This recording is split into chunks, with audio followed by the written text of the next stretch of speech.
Good morning, everyone. It's 11 o'clock here in India. So please accept morning wishes from our side. And welcome to the third day of training program. And I hope in the last 2 days, you have a very interactive and useful sessions, which you are ultimately able to use in your work roles.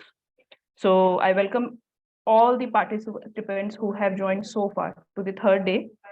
Let me give you a quick recap of the sessions we had on day one and day two. On the day one, we have started our conversation with the terminologies like what is digital transformation, how it is impacting the companies, and where the role of actually the leadership pitch in.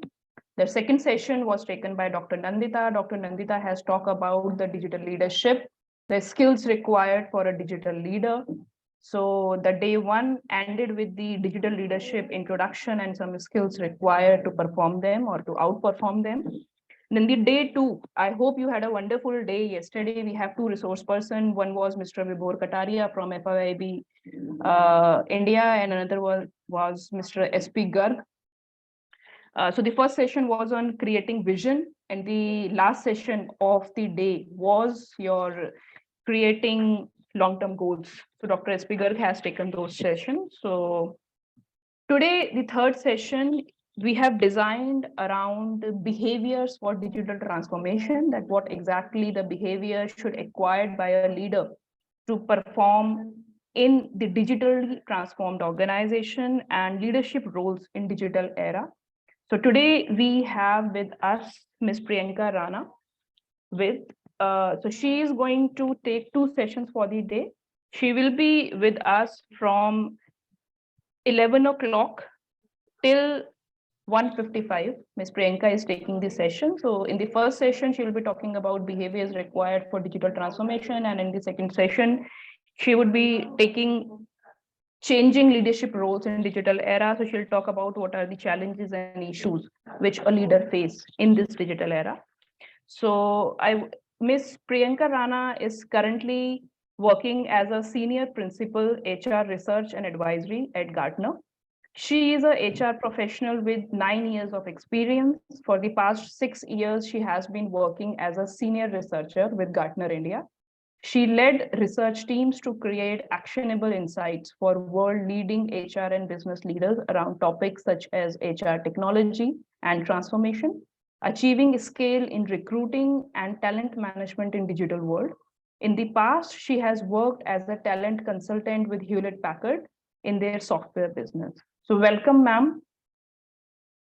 Thank you so much, Dr. Pallavi, for the lovely introduction. And a very warm welcome to all the participants today. I'm really excited to be a part of this really interesting development initiative. We've already heard at the start of the call positive feedback about some of the sessions that have been conducted in the past, and that makes me really happy and even more motivated for us to have a equally engaging and insightful session today. Dr. Pallavi has already given my introduction in a very detailed manner, but yes, I am an expert in the area of talent management research. If I have to put it in a nutshell, I research how the best organizations solve their most critical problems and challenges, and use that knowledge to share guidance for across our client organizations. So different areas such as talent management, organization design, HR technology, and also leadership is something that I focus keenly on in my day-to-day role. For today, the session objectives for our first session, that is the behaviors for digital transformation, would be to understand the importance of these digital behaviors for success, and understand what are the key behaviors that we must apply in the real world digital projects to make them a success. This is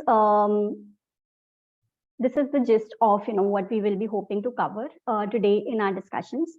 And with that, let me start the session and get into what the different behaviors for digital transformation actually look like.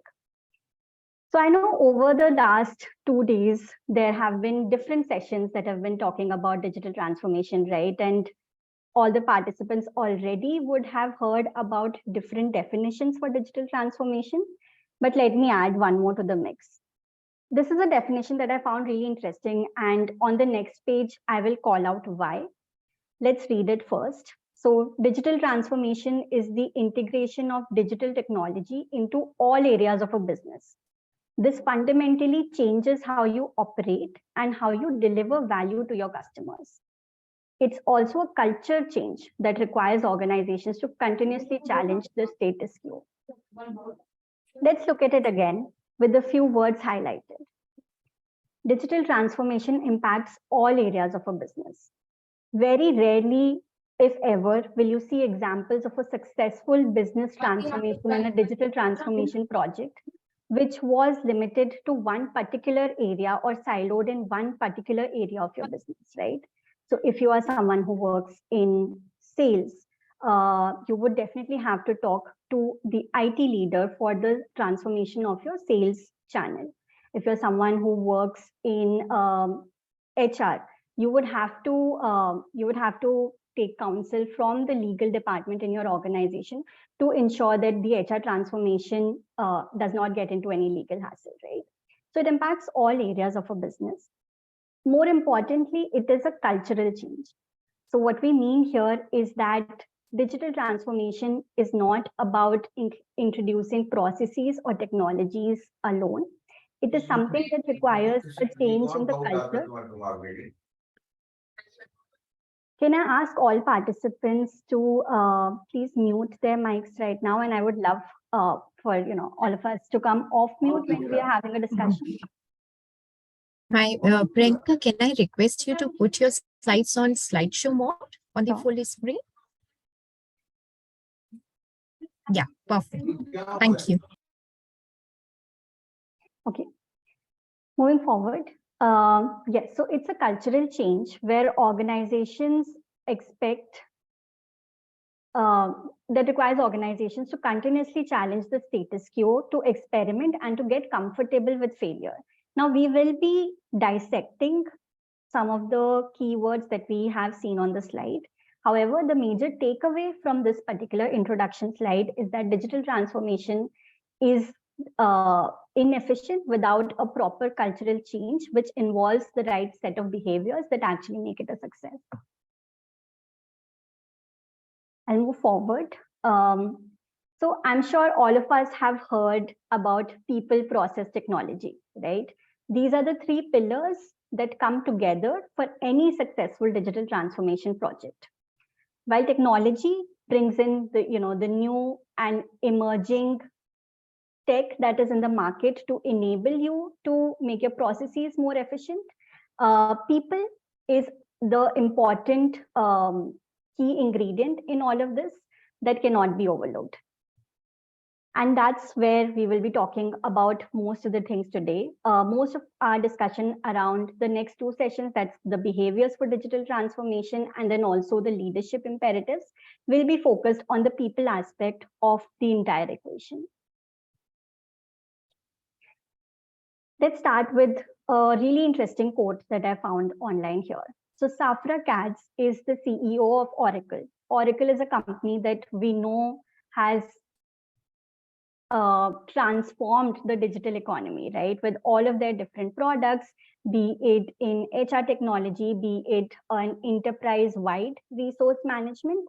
A lot of us might be using Oracle products in some capacity or the other, either in the organization that we work with or maybe during education, right? So Safra Catz is definitely a key authority, influential figure when it comes to digitalization, digital economies and digital transformation, right? Here's what she had to say. The hard thing about digital transformations isn't actually the technology, it's the sociology.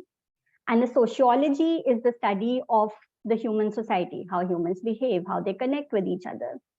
And I think that sets the stage ripe for the further discussion that we'll be having today, which focuses on the sociology aspect of digital transformation.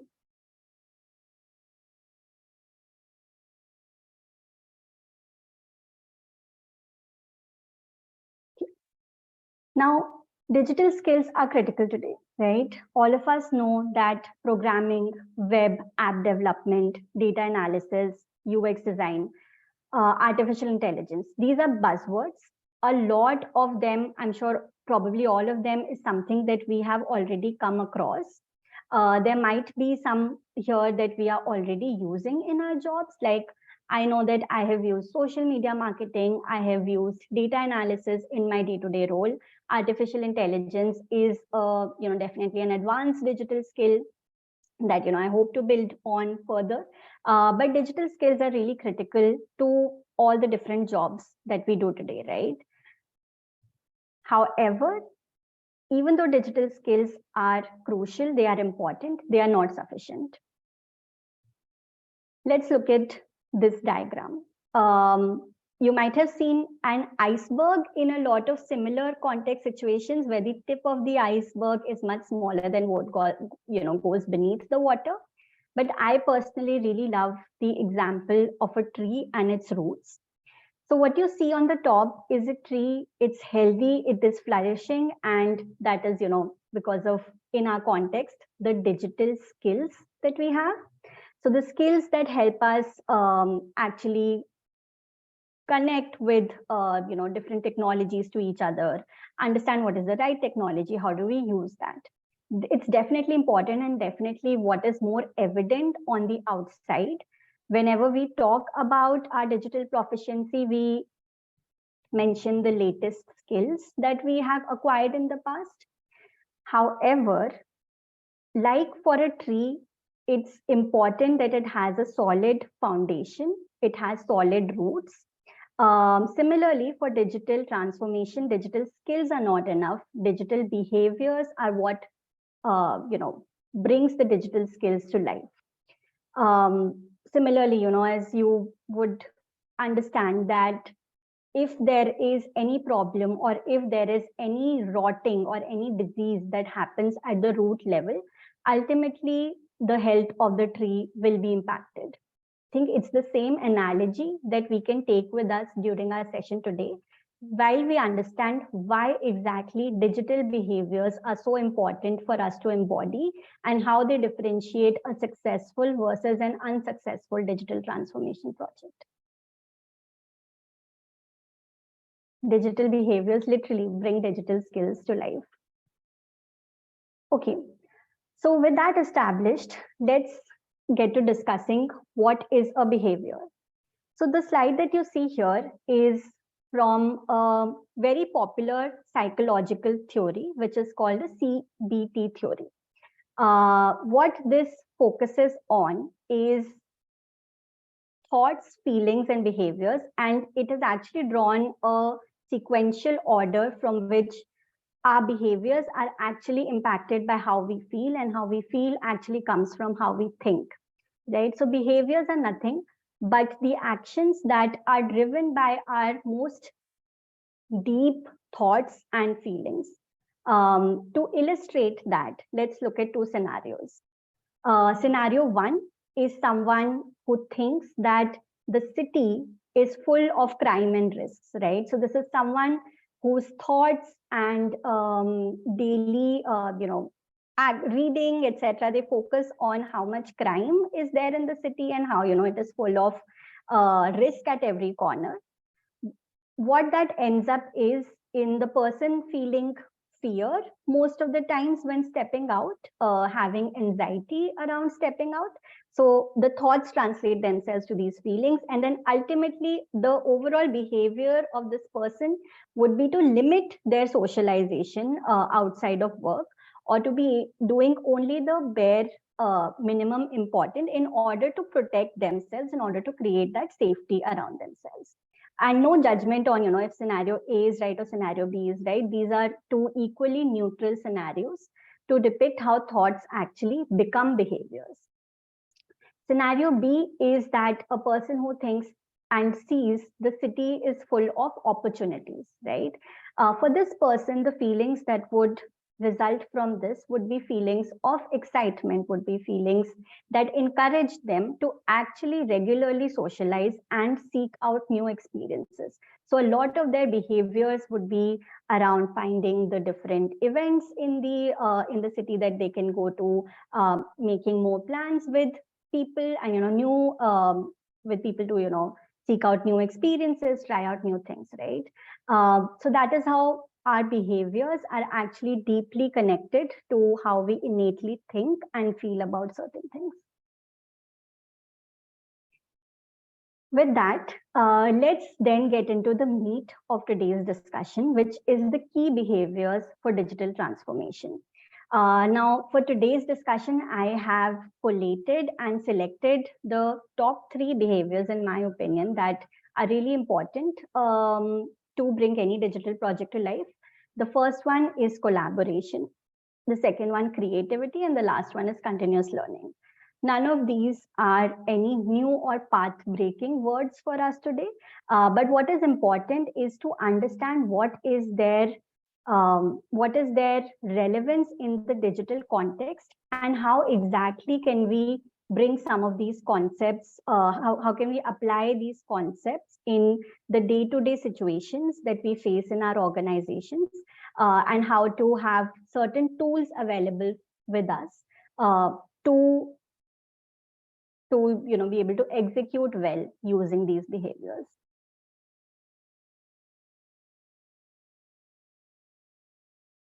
Okay, so getting into it, the first behavior, which is around collaboration. So the digital ecosystem of today is really complex. There are a number of departments that are there in any organization. There is the sales department, marketing department, the IT or technology department, a different department that we have now, which is for data analytics, human resource, customer service. I put together a few on this slide, but I am sure there are many other departments as well that I have not even added on the slide, right? So think about the different people that from different teams that you have had to have a direct or indirect interaction with over the past month at your job, and with that realization, build a mental image of how complicated and matrixed our entire digital ecosystem is today, right? So in this matrixed ecosystem with a lot of different functions, what are the top 3 challenges that actually present themselves when we think of working with different teams? So challenges to cross-functional collaboration, right? This is a framework for us to understand the 3 different levels at which these challenges present themselves. So the very first level is the attitude, right? Where we might think that it is about my team versus the other team. So, is it my department versus the other department? Should the marketing department get the budget for the new digital technology, or should the finance department get the new budget for the digital technology? Inherently, in our organizations, there is always that basic competition that happens between different departments, different teams, to actually get the best results and the best resources for themselves. And this is one of the big reasons where, even though sometimes it is well-intentioned on the part of the leader thinking about their team, it ultimately might hamper the digital transformation goal of the entire organization, right? So the first thing is the attitude, which is a my team versus the other team attitude. And the second one is about the skills. So even if people, have a collaborative attitude, they are not competing with each other, they might find it very difficult to collaborate because they do not have the right kind of skills to be able to actually communicate very well with the other counterparts, right? To be able to get feedback from them, to be able to work together in that environment. So the second one, if attitude is not a problem, comes down to skills, where we want to collaborate, but it's not easy. The third one then, which is also a very interesting one, is where people have, the right attitude, they have the right skill sets to enable something. However, the environment that they are in does not actually empower them to collaborate well with their partners. And what this could look like is, I think one example is very clear for us, which is some of the challenges that have been brought about by the COVID-19 pandemic. A lot of us had to work remotely for a long time. And even today, most offices have a hybrid setup. So people come in on certain days of the week and not every week. So physical co-location is not something that is something that we can take for granted anymore. And there are a lot of environments where we do not work close to each other, or we might not even know the other team members or their names. So these are the different challenges to cross-functional collaboration. Now, at this point, I would be happy to hear if there's anything that participants would like to share that comes to mind about different scenarios that they have faced in their organization, or any thoughts or comments that anyone would like to add to this.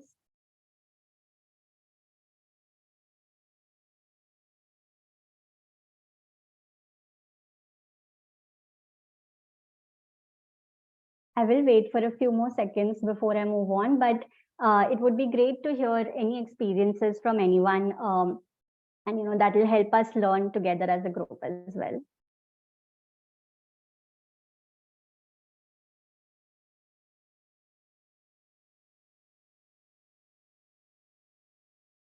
Okay, I actually want to try out the chat feature also. So let's do this. Out of attitude, skills, and environment, in your experience, which is the one that you have found to be more challenging, or the most challenging, or which one do you think is the most important for cross-functional collaboration? Please feel free to enter your answer in the chat, and make sure the setting is to everyone in the meeting, and that's how we can get an understanding of, out of these three, which one seems to be the more pressing challenge that people have maybe come across or faced in their personal day-to-day professional life more often than others.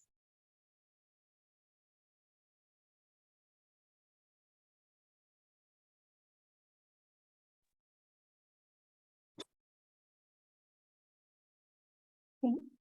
I see Nunu has put in environment, and that matches with my answer as well that I put in there. Actually, can I interrupt? Sure, please do. Yes, actually, all kinds of the items are important, but based on my experience, I would like to pick an environment, because if we are very overwhelmed by our environment, so we can change our attitude, we can create our skill. However, sometimes it is rather hard to change our environment. So that is why I want to pick environment. Yes, I completely agree with your thoughts there. Also, because like you very correctly pointed out, environment is not always in our control. It might not always be in the team members' control, and that's what might make it even that much harder to solve. And that is really where the role of a digital leader comes into play. So as all of us on the call think about our current role or our aspirational role, which is of a leader, it will be very helpful to keep in mind that environment is something that you can actually influence for your team. And we will be talking about how we can do that in a short while. But it's a great thing to call out that a leader still is in a position to create some of that for the team, and that makes it a really important area for us to focus during the session.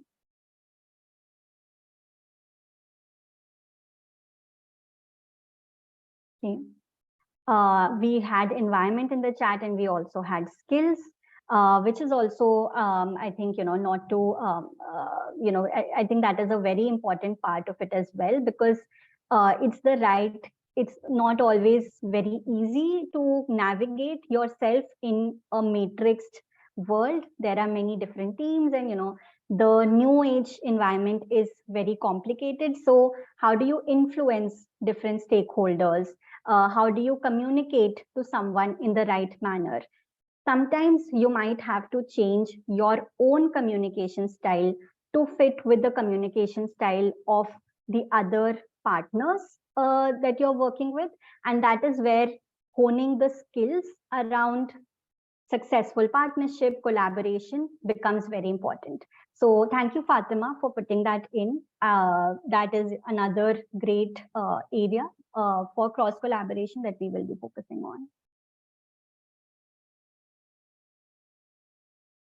Okay, thank you so much for using the chat feature, and let's add more in the chat feature in the next couple of sections as well. So we move back. Getting into this pyramid, so let us look at how we dissect this pyramid. The first one that we will be talking about is attitude. Now, we know that it did not come up in the chat, right? So maybe a lot of us have not faced it, and that is great. But here is a quick polling. What percentage of executives and leaders do you think would say that they are not executing well across the business functions on the digital projects? So if there are 100 leaders that we interviewed and asked them, are you doing well in collaborating on a digital project? How many do you think would say that they are not doing well today? And there are 4 options. So the first one is 20 to 30% say that they're not doing well today. Option B is 30 to 50% say they're not doing well. C is 50 to 70, and D is 70 to 90%. So a big number says that they're not doing so well today. Please put your best guess or best estimation into the chat window about what you think the answer for this that we might have got from our leaders.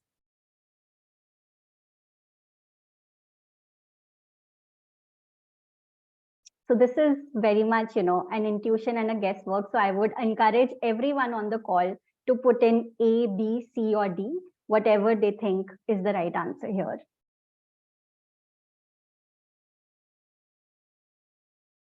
Okay, we have some B, we have C as well. Okay. Waiting for more. C. Okay, so far C seems to be the winner. Okay, we have a few new Bs added to the mix.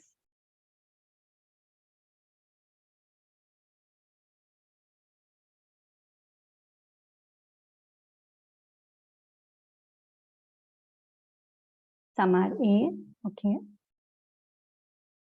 C. C.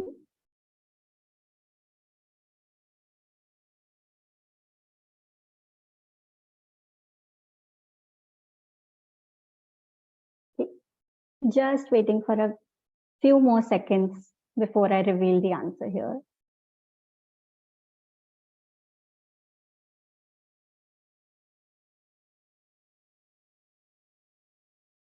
All right. Okay, it's time for the big reveal. The answer is actually D. So Accenture found that 75% of executives say that their functions are actually competing rather than collaborating on digital business projects.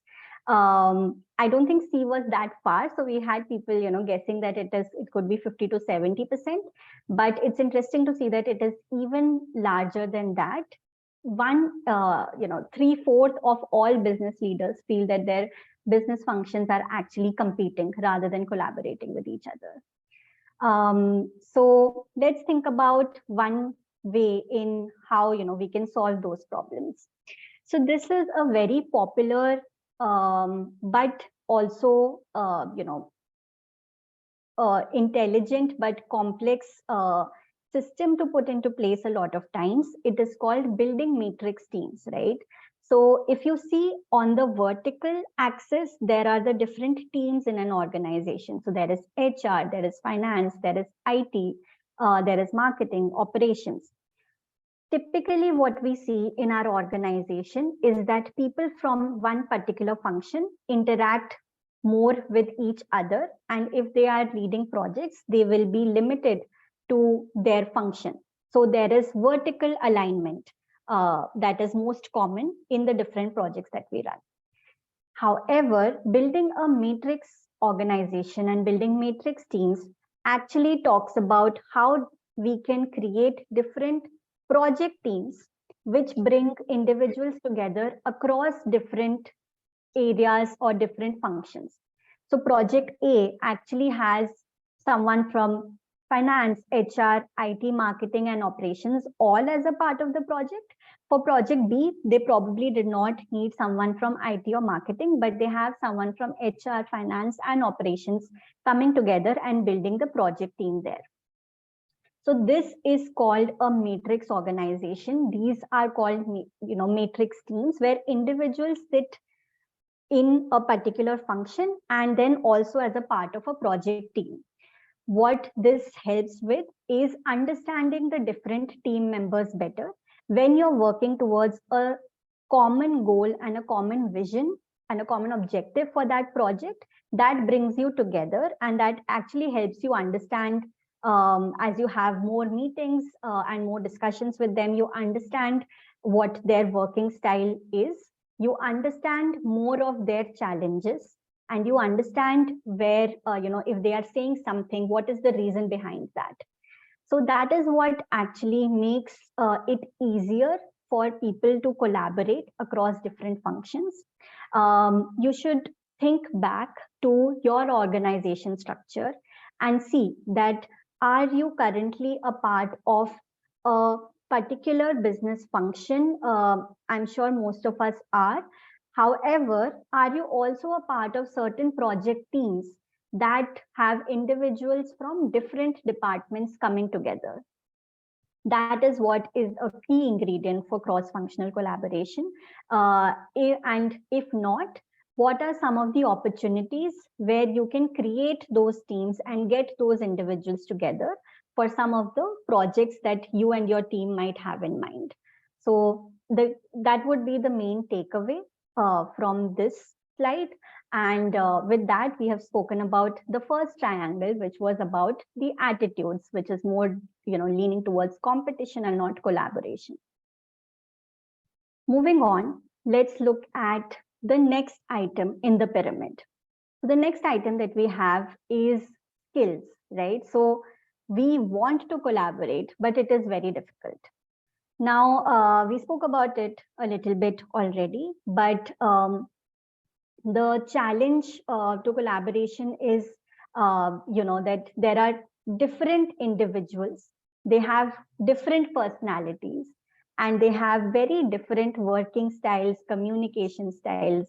So even on this call that we have today, all the different individuals, they would have a different way of interacting with the content that we are sharing today, right? Some might, consume it in a different way than others and respond to different kinds of communication differently. Now, that is a very real world situation which we face in the business organization as well. And that is why having some structure around understanding a person better quickly can always help us.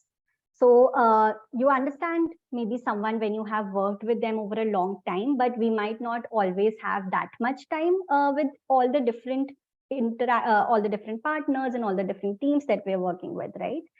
So on this page is actually something that I have used in my organization to communicate very quickly more about me and my working style, and how creating, we call this a user manual, similar to, a user manual that you might get when you buy a new TV or when you buy, a new phone. It tells you what the different, how to work with this phone, right? What are the different steps that you need to take, which will help you get the right outcome, which will help you set it up. If there is any issue, how do you troubleshoot it? How do you fix that issue, right? Similar to that, let's also think about user manuals for people, right? Why can't we have that? So if we can have very clear communication about our different working styles, give some time towards self-reflection to come up with the answers for this, we will be much better prepared with sharing that with different members on a new team, right? This is a practice that I would say everyone on a project team should create their user manuals and share it with different people on the team, which can help them, understand some of the things that might take much longer to understand, if not shared directly and upfront. So I have shared a user manual that I created maybe 2 years ago. A few things, might have changed from then and now as well, since a person is always evolving. But I reflected that my communication style is to be informal, is to share, information in a more candid and honest manner. So be direct with feedback, but put it across in a light, informal, and comforting way. Also, what is very important for me is to have respectful conversations. So the key idea behind every conversation or putting across any idea or pushback should be done with respect. And being in the research business myself, that is a very core competency, because no one answer is right. Everyone has a different opinion about something, but it really matters how you put that opinion across. That is what helps you collaborate well together, right? So that's a little bit about my communication style. I also wrote about things that drive me crazy, or things that everyone has different things that they would push them over the edge. So maybe for me, it is something around mundane or uninspiring work, which is maybe more around repetition. I seek new ideas and creativity. For maybe someone else on the team, it could be something about not having clearly defined deadlines for a project and not having a very tight project plan in place. That is what could be driving someone else crazy. So this is something that I would really love for all of our participants to take back from the session. When you join, work back after the completion of this wonderful course, spend a few minutes, and it might not take more than an hour of your time, honestly, and come up with what you think your communication style is, what are the things that you value, what are the best ways for someone to communicate with you. And these can also include very tactical things like, do you prefer email versus do you prefer chat for communication, and share that with the key stakeholders in your company, so that everyone is on the same page and there is little room for doubt or confusion or hesitation when you're reaching out to someone. Okay, we're done with this section now. I want to iterate that this section is intended to be interactive, and please feel free to unmute yourself at any point during the discussion. Even if you feel that, I'm still speaking on a topic, please feel free to interrupt me, because I would love to hear your observations, your thoughts, ideas, or questions around anything that I'm sharing today. So I support Priyanka. Please feel free to ask your questions, put it in the chat box, and Priyanka ma'am, you can also ask them questions. And I know my participants, they are very good at replying, right? Yes. Fatima, Camelia, Celso, Dennis, everyone is so active. So I hope you all are getting a lot of learning from this session. Okay, all right. Yeah, please continue, Priyanka ma'am. Okay, thank you so much. Thank you so much, Pallavi ma'am, for that. Okay, let's move forward. Before we do that, anything that anyone would like to share in terms of any communication problems that they have faced so far when they were trying to collaborate with different team members? I want to ask, thank you for your presentation. For the user manual, we should update it every 2 years, 3 years, frequently, or I don't know. Yes, that is a great question, Camelia. Yes, we should update the user manuals definitely. The timing might depend from person to person. So when you yourself feel that maybe a big change has happened in the way that you were as a professional or a person to between, maybe it could also be a sudden big change that happens in like a 6-month period due to something, a big project that maybe you have worked on, or it could be more gradual over, like you said, 2 years. But yes, whenever you feel that something has inherently changed, it is a must to update your user manual. With key moments of the organization, big moments or key moments. Yes, key moments in the organization will be very important. And also, I would say key moments in your career journey. So maybe you got, you moved from an individual contributor to a manager role, and you had to, learn a lot of different things in that setup. And, that could have had a big impact on how you actually communicate in the new role, responsibility, and environment. Okay, thank you for this information.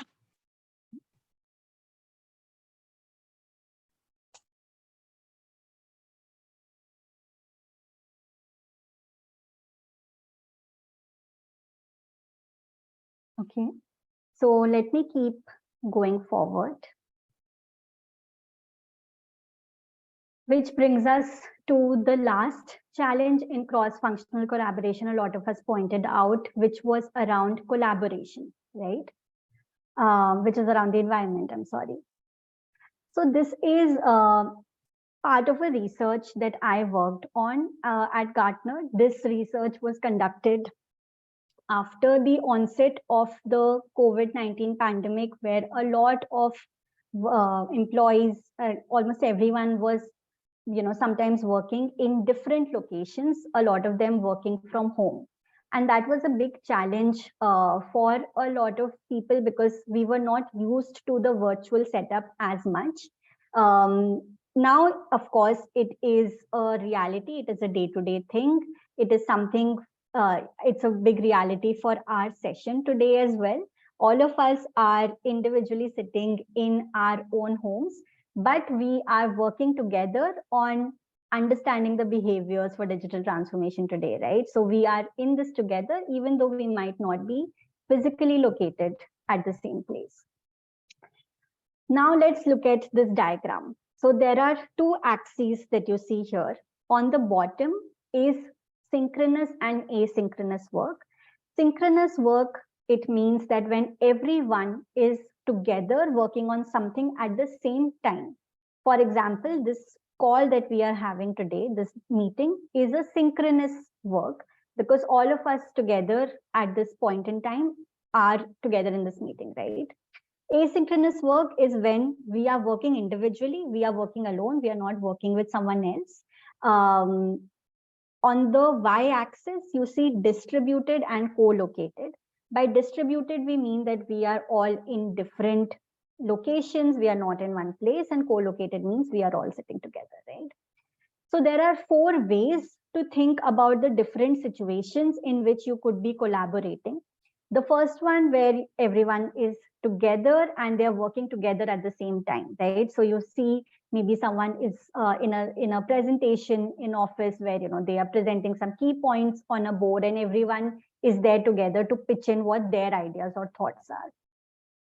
The second one on the bottom left corner is working at the same time but distributed. So that's the laptop. I think it very well describes how our meeting and how our window looks today. So that is the working together but physically apart.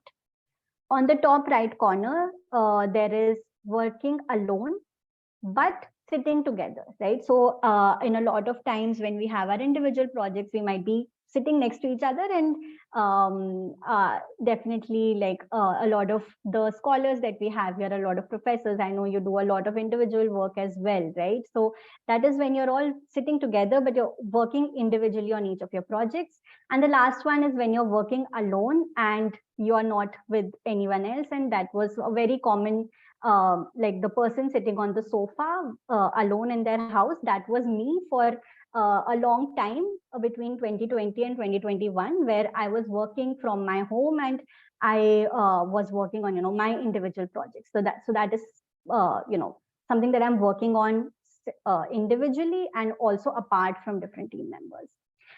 Now, the traditional thought is that the top left corner is the best for cross-functional collaboration, where there are different people who are working together and they are co-located at the same place. However, Gartner, in their research effort, we interviewed thousands of employees in different organizations across the globe. And what we actually found is that there is no one framework or no one scenario that is the best for cross-functional collaboration. Collaboration can actually happen across these different frameworks. And for some situations, a certain type of collaborating environment might work well, but for other situations, it might be totally different. So if you have to, if we have to do a global meeting, then working together, that is top left corner, is not practical, right? That is not the best solution. We will be looking for something like the bottom left, where we're working together, but apart.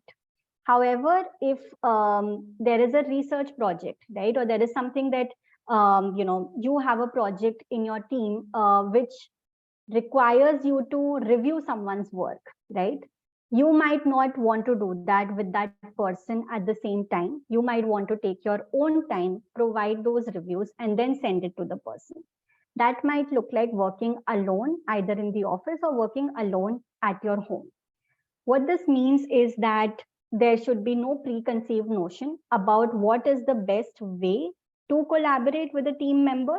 You should think about all the different ways in which collaboration can happen, and then choose the best method that is suitable for your situation or context to make that collaboration happen.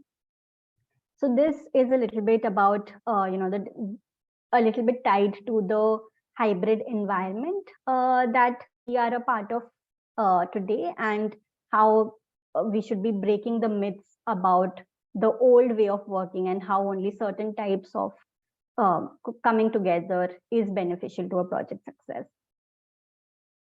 Again, I will pause at this point as well to get any thoughts and comments from the room.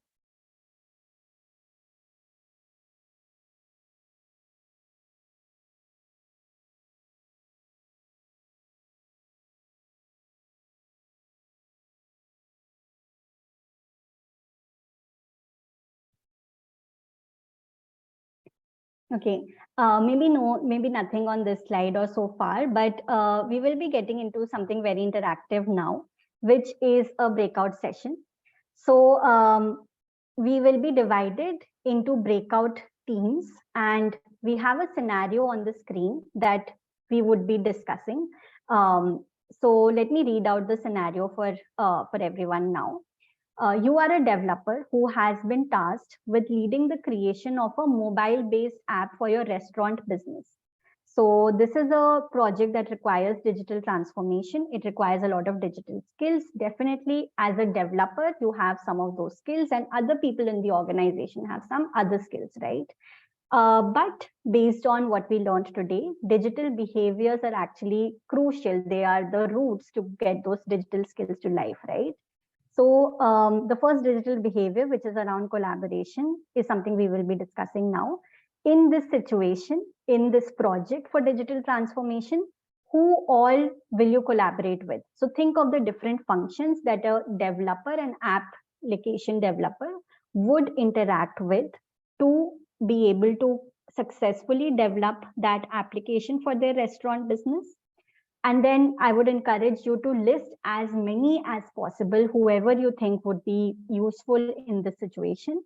And then the second would be to select the top 2 specific teams that you think are essential to collaborate with for this person, and list out what are some of the collaboration challenges that you can foresee in getting that team together.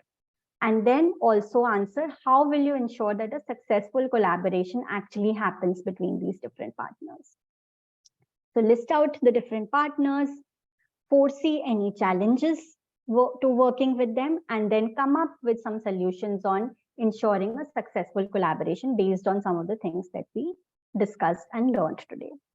So with that, I would request for us to be broken up into the different breakout rooms, and also guide me around how I will be able to enter the different breakout rooms. The timing for this, I'm sorry, that's not on the slide, but the timing that's decided for this is for us to have, to have 10 minutes for the group discussion in your teams. And then we will be using about 10 minutes to share the different learnings between with the larger group. So for each group in yourself, please assign one leader whose responsibility would be to manage time, would be to moderate the discussion, ensure that you are getting to all the questions on the screen, and one presenter who will actually be sharing the ideas or the thoughts with the larger group once we get back together post 10 minutes. I request IT team to please help and support and assign participants to the breakout rooms. Yes, ma'am. Ma'am, 7 room, no, ma'am? Okay. Yes, ma'am. Okay, Yes. I'm opening, ma'am. Yes, please open and assign participants to those rooms.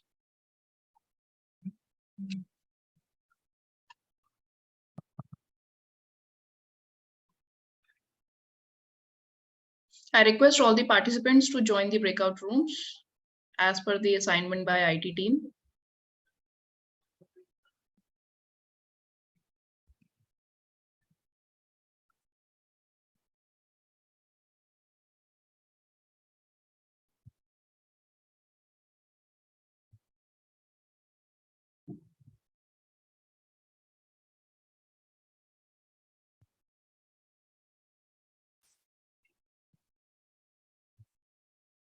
So I'm able to see the progress, but I think many of the participants have yet not joined the groups. Yes.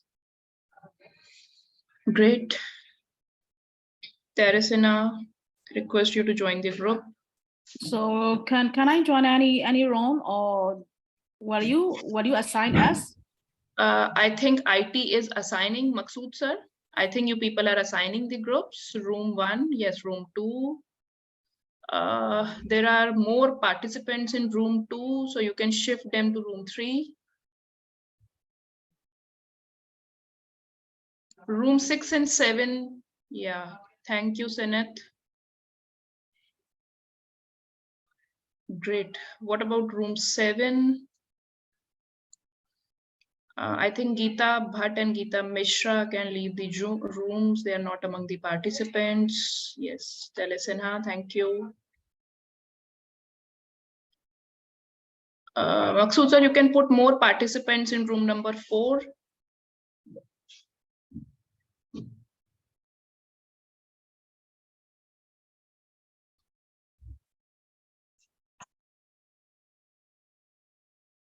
Pin, Yu, Teresina, Dennis, please join your respective groups.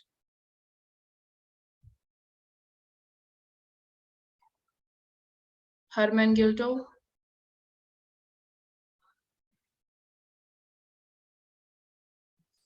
I think there are 4 participants. Yeah, 3 participants still in the main room. Great. Only Teresina. Yeah.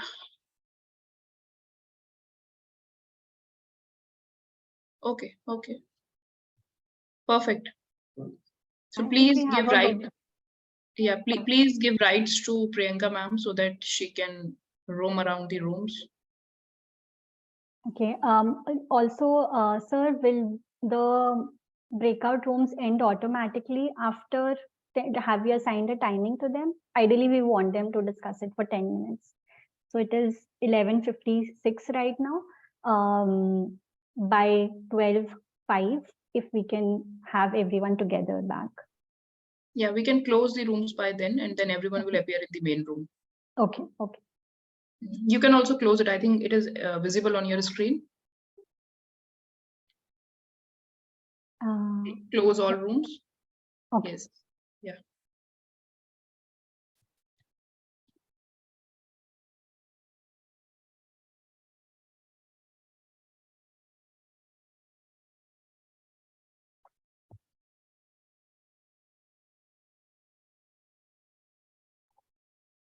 I think Teresina, there is some problem with your network. I'll repeat for you. You are required to join the breakout room. Rest of your peers have already joined. I had problem with network, but I'm trying to join. Okay. Maqsood sir, please help Teresina Mathe to join the breakout.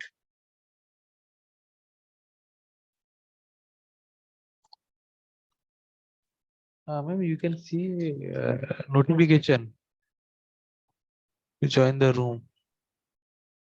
Yeah, Teresina, on your, I think on your screen, there is an option to join the room. So you're required to click on it. Room number 7 has been assigned to you with Kiev. On the restaurant to know how the restaurant works.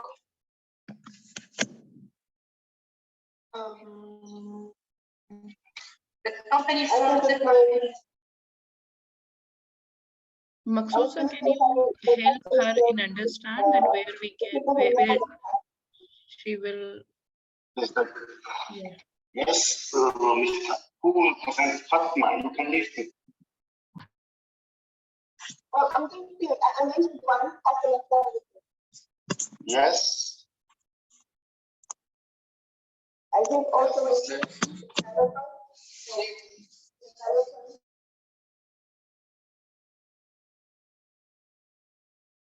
So I believe participants are joining back to the main room. Okay, I see most people have joined back. So we will be using the next 5 minutes for a quick discussion by the teams on what they discussed. So is there any one team who would like to volunteer to share with the rest of the group what the key takeaways were from their discussion?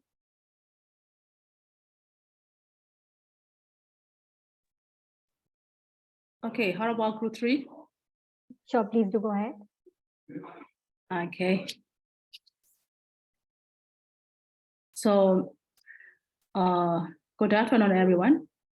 I'm representing for group 3. There are 4 participants in my breakout room, and my colleagues from Mozambique and I myself. For the first question, thinking about the situation of the business and our background, who have any digitalized business in our company, we have chosen 3 teams. The first one may be IT team, and the second one is the sales teams, and the third one is the HR team, because we chose there may be other important collaboration, but we would like to choose these 3 teams. These 3 teams are most prioritized to use these new app for our business, because the first one we chose IT team because it's most important. We want to change the traditional way to digital way. That is why IT team will be the key player for this thing. And also, secondly, we would like to choose HR team because this one is very new and strange for our business. So we need to upgrade our internally, especially our employees, how to use this app. Because without knowing their own application, they cannot distribute the advantages of this application to other people. So that is why we need to upgrade our internal employee capacity fast. And the third one is the say teams. So, but according to your question, you asked 2 specific teams. That is why we would like to choose. The first one is IT team. The second one is HR team. For second question, what challenges we can foresee? So we chose 2 teams, IT and HR. So the background and working experience of these 2 teams are very different. For IT team, IT is the God for them. So IT is very important for them. For HR team, they maybe they pay attention only on the human being. So it's very different because their background is very different. So they may have some collision among these 2 teams. So we may face such kind of difficulties in collaborating these 2 teams. So another question is, how will you ensure successful collaboration with different partners? So no matter what, we all are in the same group and we all are working for the same company. So our similar intention is to develop and to get success for our company. So in that case, anyhow, we can cooperate and collaborate one another. And also you mentioned earlier, we may have different attitudes. Anyway, our main intention is same, to get success in our business.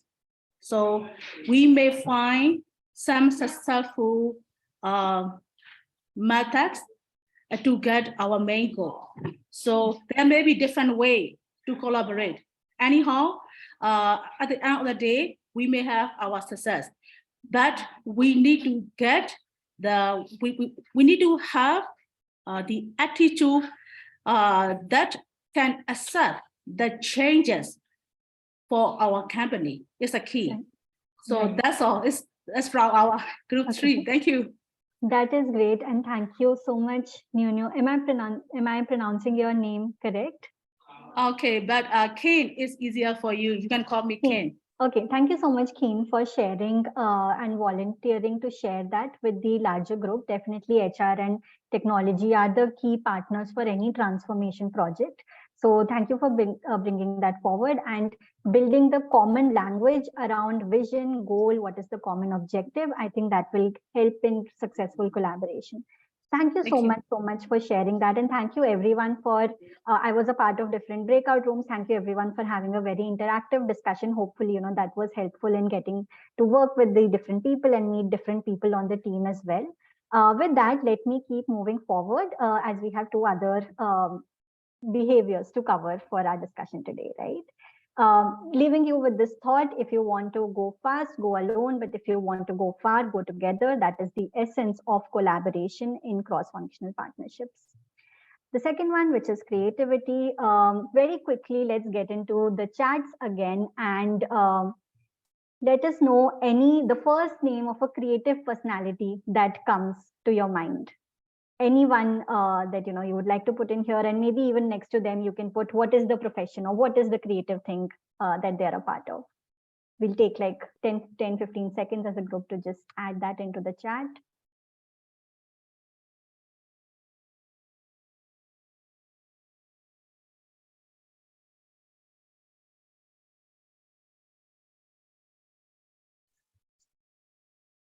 Okay. So I have added Shah Rukh Khan. He's a popular actor in India. I don't know if maybe other people on the team, on the group today also know him, but he's very popular in India and abroad.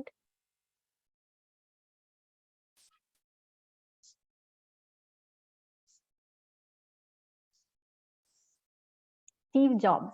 That's very great and interesting. That's a very interesting answer that Camellia has put in the chat here. Yes, yes. Great. Bill Gates, yes.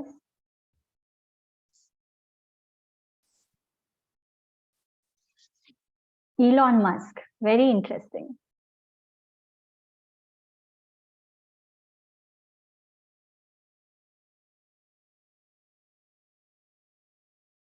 Okay, I'll move forward, and I have a feeling that the group has already caught on to most of the things that I wanted to share today. Creativity is not limited to just performance arts or how we might think of creativity in the traditional context, right? It's not just about the painters, dancers, actors of the world. It is also about thinking of a new, different product line that aligns to your customers' pain points, right? So maybe it is about Steve Jobs coming up with the elegant design for the iPhone. It can be about creating a seamless user experience journey. It can be about creating an engaging way as a manager and a team leader to keep your team motivated, right? All of these different scenarios also require creativity. And that is why today, in today's digital world, the faces of creativity also look like what Camille already put in the chat, that is Steve Jobs, or maybe, Albert Einstein. So scientists, business entrepreneurs, politicians, all of them have the opportunity to be creative in the role that they're leading in society today. These are the different phases of creativity. Now, creativity in the organization context, in the transformation context, is nothing but problem solving. So you have a problem, you think through it creatively, and you come up with a solution. Creativity as a term might seem intimidating to a lot of people, but I think problem solving is something that we can connect with more easily. Now let's look at one of the things that happened again with our recent context. COVID-19 was a black swan event. What a black swan event is an unpredictable event that nobody, I don't think anyone in the world predicted.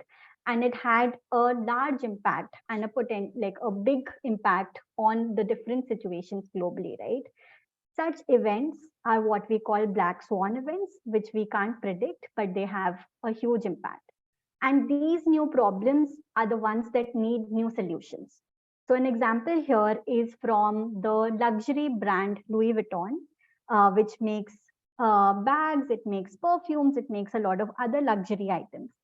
However, during the COVID-19 pandemic, they moved very quickly to start using the same facilities that they had for manufacturing to actually make hand sanitizers, to actually make masks, which were the need of the hour at that time. So this is a great example of a business getting creative with what their product line is, what they already have, and how they can use that to better serve the need of the hour. Right, so they got a lot of publicity, a good publicity, and it helped the brand image of Louis Vuitton to be someone who is ethical and responsible as well, right? So that is an example of creativity that was put into action during a transformation. And creativity is not something that individually we have to be born with. Creativity is something that can very well be practiced. We can use established frameworks to create the environment for us to be thinking creatively. And one that I can share here today is divergent thinking. The idea here is to just start with one question and then use that place to build up as many different ideas as you can, right? It's about creating no judgment to the different ideas that everyone puts together on the table. And it is about generating as innovative or as creative ideas as possible. Some of the ways that we can do that is brainstorming, getting together in a group where everyone shares their craziest ideas about a topic. Other things could be actually creating a sketch. So when we write down different ideas on a paper, a lot of patterns start emerging from there.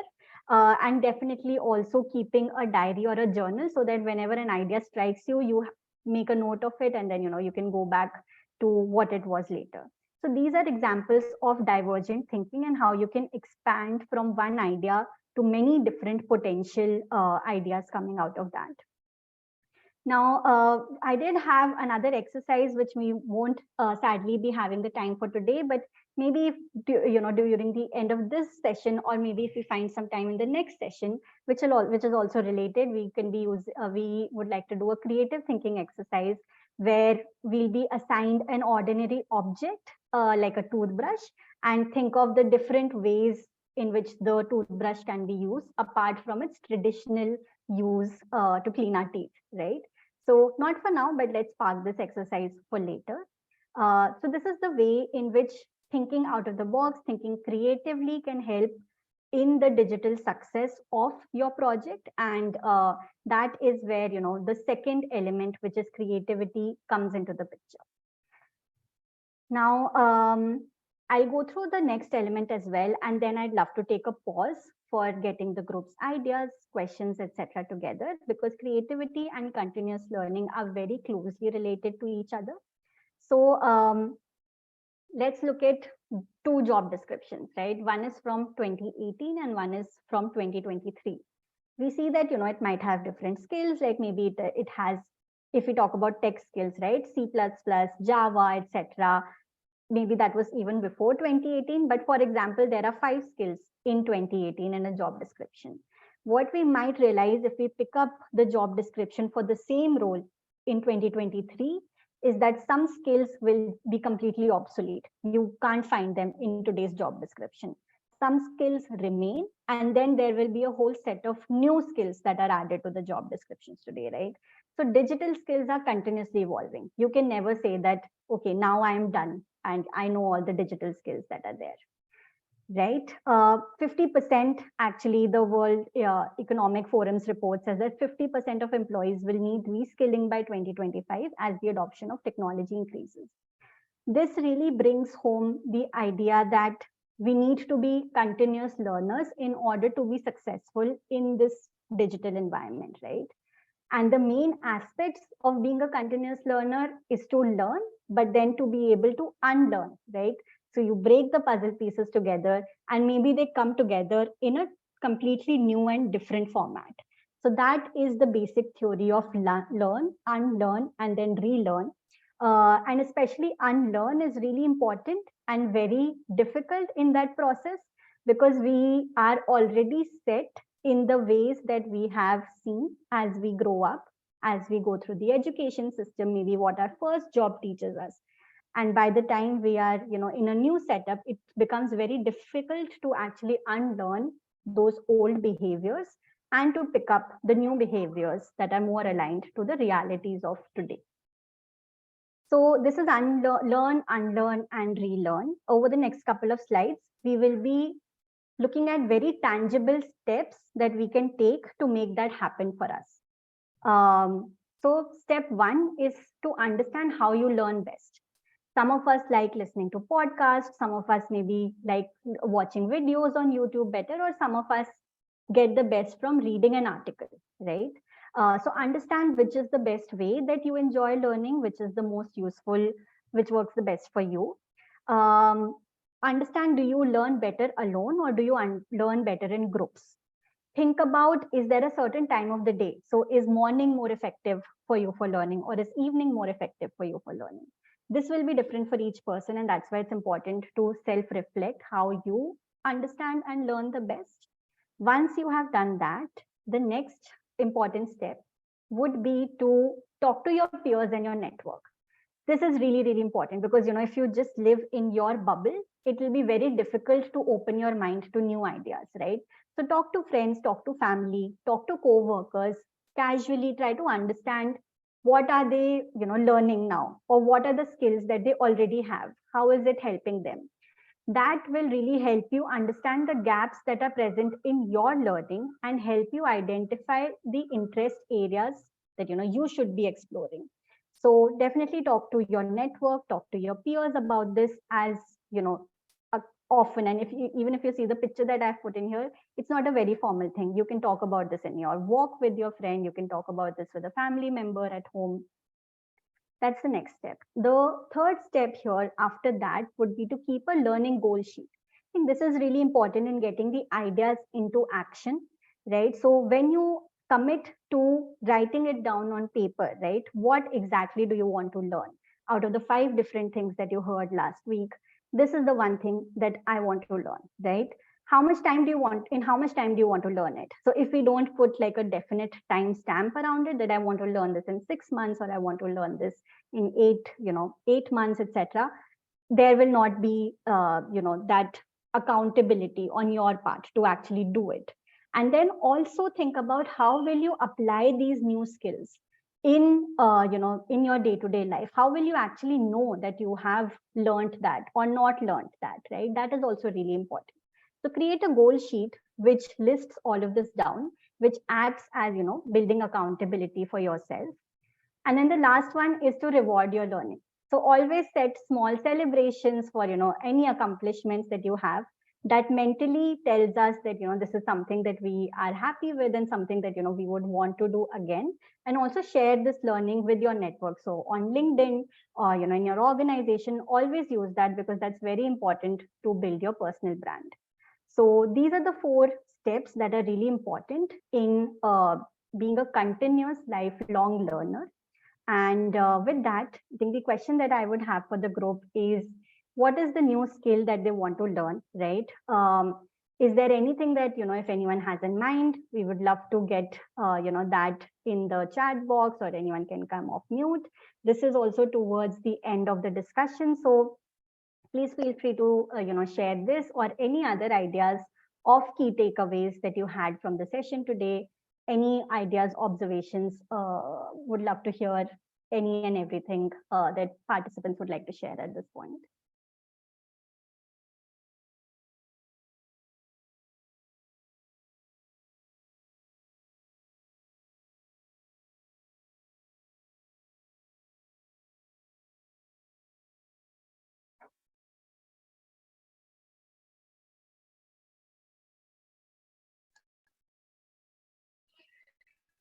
So I would like to request participant to put your questions.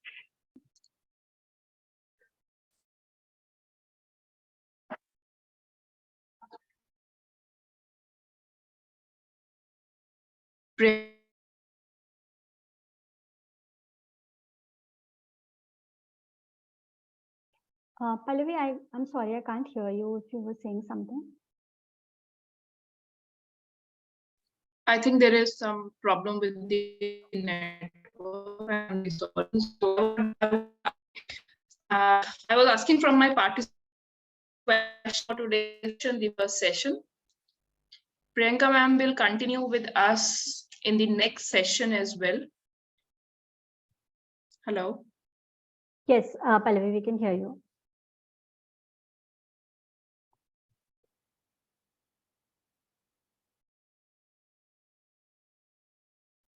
Storytelling, or probably I am getting the message late since there is some problem in network. Yes, storytelling is a great one that is, on my agenda as well. Storytelling and, sharing stories. And actually today is one of the good opportunities that I got to practice some of the skills around storytelling. So great to hear, Sydney, that we have, we are aligned on that as a similar skill to build. Also really like Camilia's input there around change management. That is really important to a lot of different situations that we face.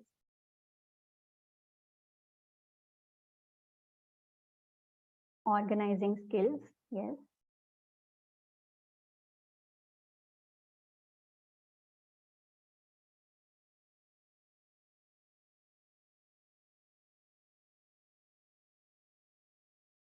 Would you like to share, Pallavi ma'am, what is the one skill that you would like to build?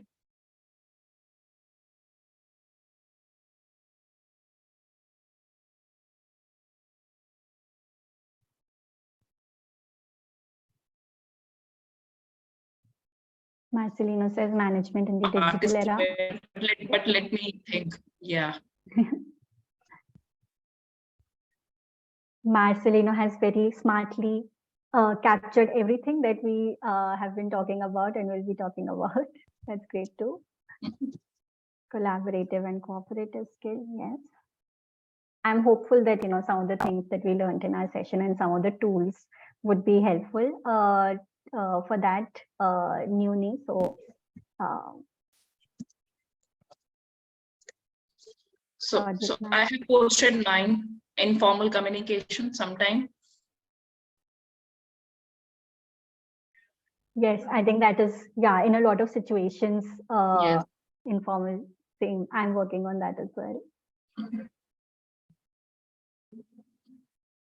Software Negotiation development, skills.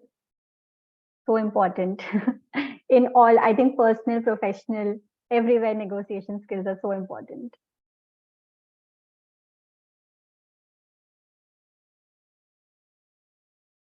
Project management, yes.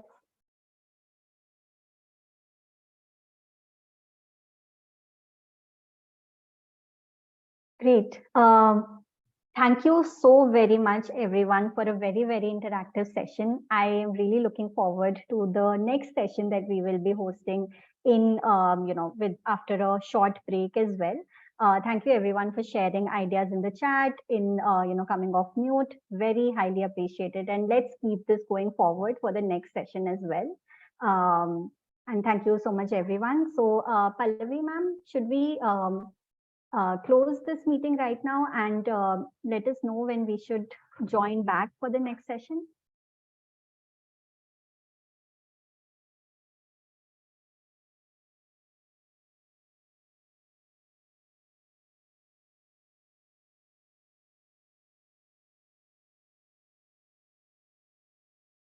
So I think there is some internet issue with Pallavi ma'am's computer. Anybody else facilitators from the Amity University, if they're on the line?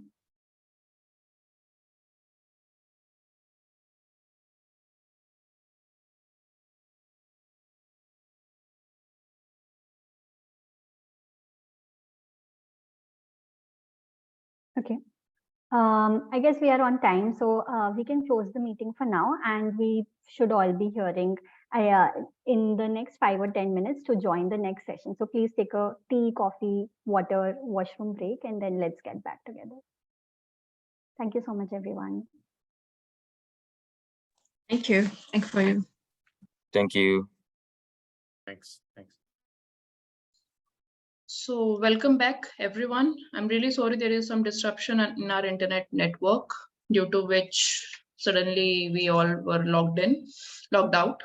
So welcome back, Priyanka ma'am, and looking forward for this second session on issues and challenges of leadership in the era of digitalization.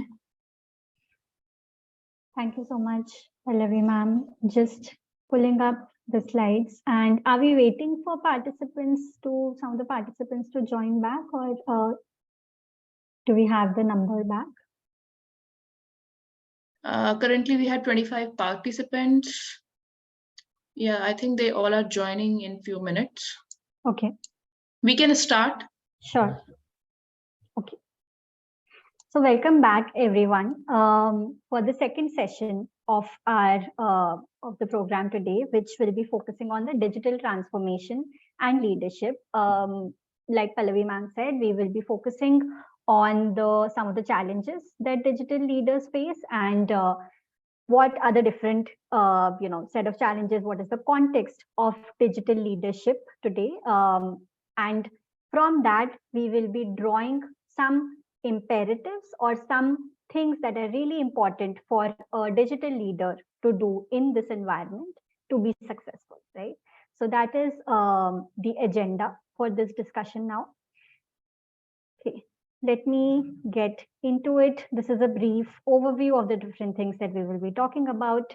Okay, so for this, let's start with the story, but many thousand years back, right? So we know that there are different big phases and different key milestones in the story of human beings, right, on planet Earth. One of the key milestones in that, and one of the earliest ones, is agricultural revolution, right? So please, let's start again, like I said, with some interaction around it, right? So either in chat or off mute, let us know what are some of the first things that come to your mind when we think of the agricultural revolution.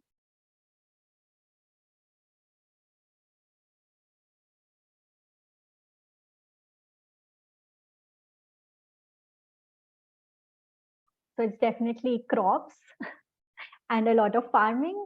Anything else anyone else knows about the revolution that they would like to share?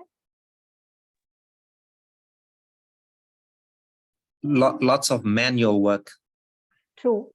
Lot of physical labor and manual work was very important for success then. Yes. Okay. So let's look at some of the bullet points we have here, right? In the agricultural revolution, humans actually moved from being a hunter-gatherer, right? So when we used to hunt for different animals and gather different fallen fruits, etc., to actually farming and animal rearing. So we moved from a nomadic lifestyle and we settled into what is, the cities and the villages of today. Because around the crop that you were growing, you had to be there to take care of the crop for the entire year, right? So you could not really move to different areas, and they did not have the need to do that anymore. And that's how the city life came into being with the agricultural revolution, or the village life, sorry. There was better food supply, there was better security, and that also led to a massive increase in the population. So the population pre-agricultural revolution and post-agricultural revolution has multiplied by many-fold.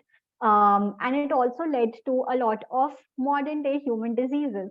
Now we all face like backaches, etc., right?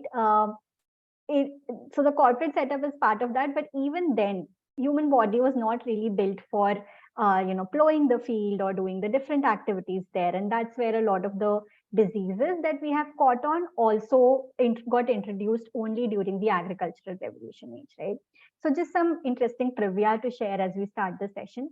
Post the agricultural revolution came the industrial revolution, right? So in the industrial revolution, it was more about the transition to the new manufacturing processes, right? So the introduction of machines, the infrastructure such as the roadways, railways, etc. In this era, the typical images would be the steam engine, right? Or the manufacturing process line where different workers are, working together on different tasks to ultimately produce a project, right? That in that era, the big things were that the assembly line workers were again low skilled, but used more for the efficiency of the process, and that is where a lot of the talent management practices, some of them have that even continue today, might have come from the industrial revolution era, and what the key factors around production numbers, efficiency, etc., which were really important in that industrial revolution era, right? Moving forward, we are now here, which is the digital revolution era. So the digital revolution era is about moving not just from the mechanical and analog machines to the digital electronics, right? So this is the age of the internet, where everything is connected. It's the age of the partnership between the human and the computer to get to the outcomes that we want. In this age, talents, knowledge, and their skill is in a lot of situations more important than the physical strength that was rightly pointed out, which was probably more important in the agricultural era, also important in the industrial era. But as we have moved to the digital era, it is about the knowledge and skills that the talent possesses. That is a key differentiator for a company's success. And also one of the biggest concerns that has come from moving between the different eras is now our concern for privacy and online security, which probably was inexistent at the time of the previous two revolutions. So this is a brief journey that humankind has made through the different key milestones and through the different revolutions that we have been a part of, and we have now ended up here, which is the digital revolution, right? We spoke a bit about this, but let's break it down.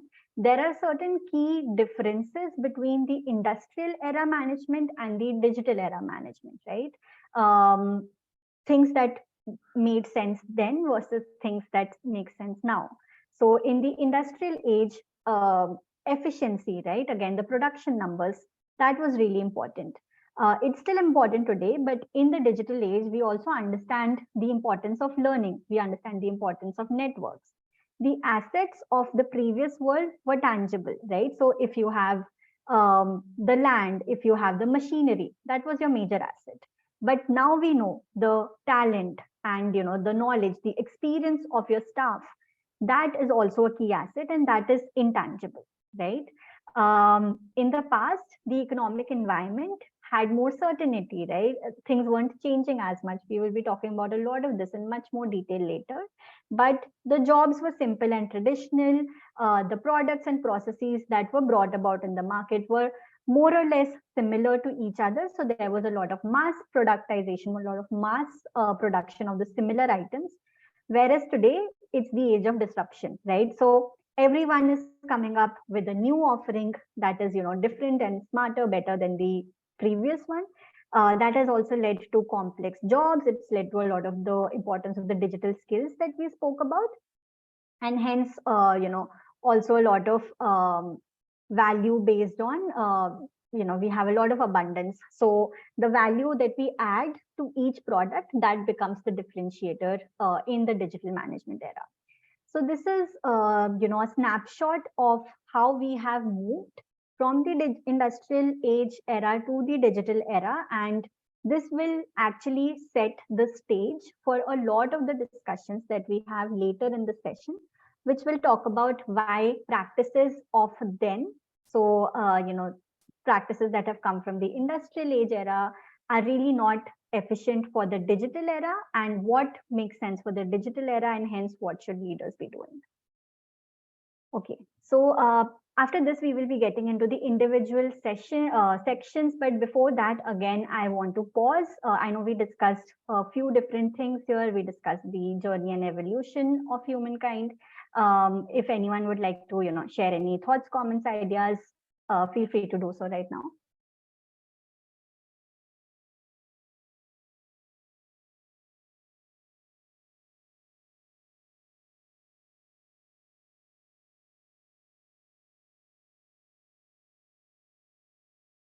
Okay, I take that as a sign that I can keep on going forward. So, okay, let's proceed. So there are 4 key characteristics of the digital era that we will be discussing today. The first is the complex internal ecosystem. And you might remember a slide from the previous presentation as well that spoke about the different departments and teams that we are now a part of, right? The second is unpredictability. We all know that there is a lot of volatility in today's environment, and that really impacts a lot of things. So we will be going through each of these in more detail as we go through the session. So let's start with the first one, which talks about the complex internal ecosystem. Okay. So this is a snapshot of a then versus now, right? So in the industrial era, there was a lot of control that organizations had towards, sorry, I can see that you're on mute. So in case you're sharing something with us, we're not able to hear that. And if not, I will continue with the session. Okay. You can continue, Priyanka. Yeah. Okay. So the then versus now here is of hierarchy versus networks. So in a traditional setup, we know that we discussed a bit of this, but there was a very clear top-down hierarchy, right? So decision making was top-down. There were different silos between departments. So information is not as easy to share, and it is not very approachable to reach out to different members of the team. Now, let us understand why this was like that, right? It comes from a strong belief of having control over the assembly line workers, right? So they should not be distracted. They should not, be taking a lot of breaks. They should not, be maybe intermingling a lot, because then that could lead to a lot of waste, right? And each minute wasted had a dollar value or had a money value attached to it. That was the industrial era thinking, and that's where a lot of our organizational hierarchies have, typically come from. However, let's think about now, right? In the digital era, like we discussed, if we continue to remain within those walls, it will be very difficult for us to come up with new ideas together. It will be very difficult for us to execute on the project alone. And that's why the new era is about networks, where globally you can talk to different people and share ideas with them and learn from them. You are encouraged to talk to different team members, different functions, etc., right? So you see a very complex map, and that is actually, each person has about 4 to 5 connections, which can be near or far if you see the figure. And that's what it really means to be in a network society rather than a hierarchical society. So this is the then versus now. Again, let's look at the key differences. In hierarchy, there is a top-down decision making. Information is contained within those silos. And again, a callback to our last discussion, that leads to a lot of cross-functional competition. Whereas in the network setup, there is decentralized decision making. There is no one key decision maker. It is not top-down. Information is shared freely through the system, and instead of competition, there is collaboration between the functions. So that is, the key difference in the digital economy today, the first key difference. And with that, we come to the first leadership imperative, right? What does that mean for us now in this setup? Here's where I would like to share, another research that my organization has been a part of, which is a connector manager approach, right? So let's deep dive a little bit into what that means. So Gartner actually did a study to understand the different kinds of leaders and managers and the different approaches that they take today. And we found that there are 4 types of managers which are the most common. So there is the teacher, which develops employees using their expertise and experience. So they have learned a lot during their career, and they use all of that to actually coach and train their team members. The next one is the cheerleader, right? Who probably, doesn't have the, that all of the expertise, but they enable their employees to take development in their own hands, right? So they are there on the sides as a cheerleader. They lead them on. They always give them positive feedback, but they enable or they, help employees to take development in their own hands. The third one is always on. So this is the kind of leader that provides continuous coaching and feedback across a breadth of skills, right? So you come to me with a problem on thinking, I will help you solve that.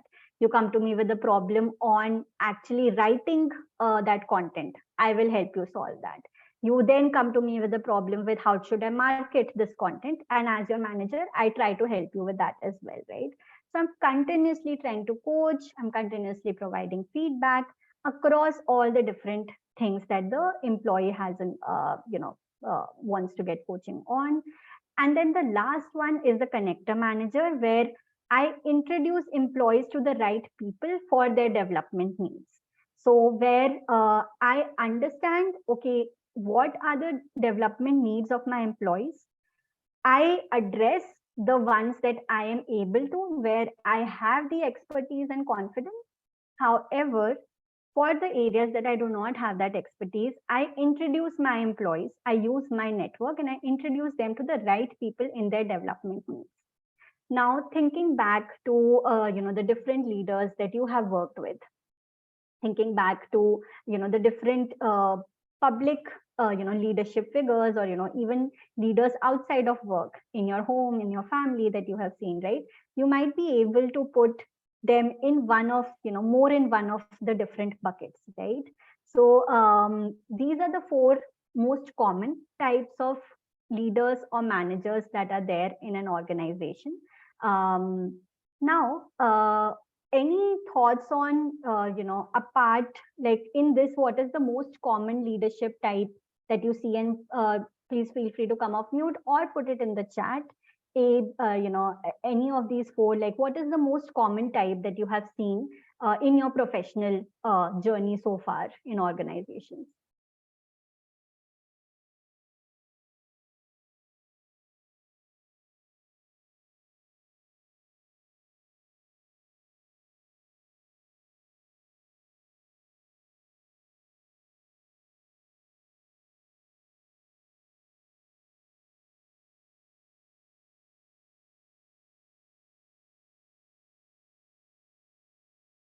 Okay, so we have seen the teacher, the connector, teacher, yes.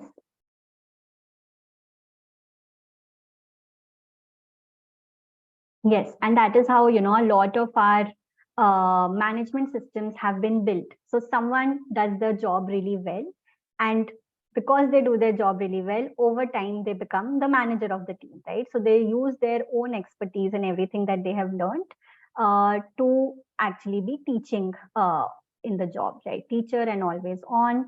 Great. Someone has seen connector managers in their network, which have been able to connect them with the right resources. That's very great to see. Teachers, yes. A lot of my managers that I have seen have also been always on. They have been teachers.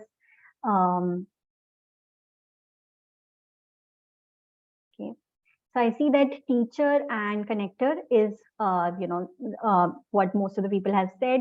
Cheerleaders, I don't think there are any that are just cheerleading. Like that doesn't seem to be very prominent, and I think that's understandable. They cheerlead along with a set of other things that they do. Now, in our research, what we found was that there was one out of this which was the most common, right? Which people said that they see most often in organizations. And that one was always on.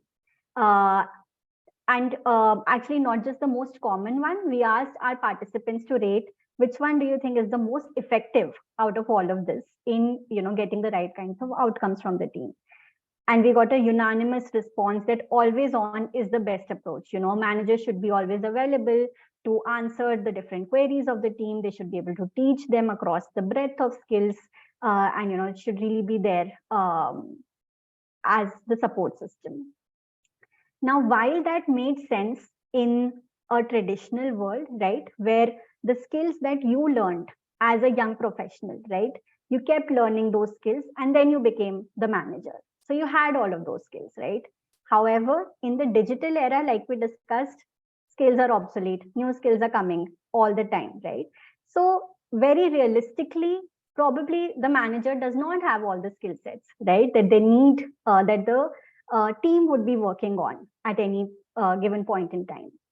And that is the number one reason why in our survey, we actually found that there was a clear winner, which was the connector manager. This is the kind of manager that acknowledges what are the skills that they have, and then also acknowledges what are some of the skills that maybe they are not the best suited to lead and coach with, right? Considering that it's such a complex matrix ecosystem that we work in, there are different partners. It's not necessary for you to be always on and for you to be the teacher always, right? You can provide more value by being the connector. So you are like that adapter in which different cable wires can come in, and you can actually route your employees to the best possible there. Surprisingly, we also found that always on was actually detrimental. Sometimes that was, because employees actually, if you tried to be always on and you tried to help them with everything, but you did not actually have expertise in all those things, right? That might actually hamper the team's performance rather than improving the team's performance, right? So that is actually was the most, what the industry thought was the most effective one. But during our research, we found that that's actually the most ineffective one, and that connector manager is the approach for the digital era and for the future. So that is something, the big idea for us to take away from this section is to not assume that you know all the skills, to be able to accept that you do not know all the skills and find out the right connections in the organization that you should connect with or you should connect your team with for them to be successful in the digital setup, right? Again, those are the main pointers on this page. You should be focusing on quality of interactions, not on the quantity of the interactions that you have with the team, right? You should be able to create an environment of trust where everyone feels free to come to you with, the different development areas, ideas, etc. And definitely you should work on creating that network yourself. Only if you reach out to peers, if you reach out to other people in the team, will you be able to open those gates for your team as well. So these are some of the important things that are critical for becoming a connector manager. And we will be doing a breakout discussion that will be related to this idea.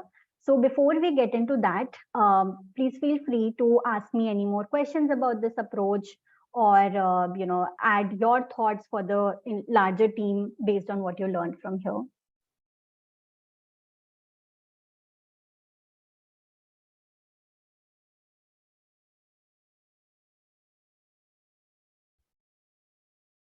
Please feel free to ask your questions.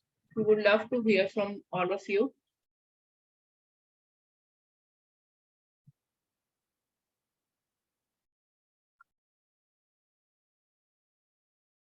Anyone from the cohort?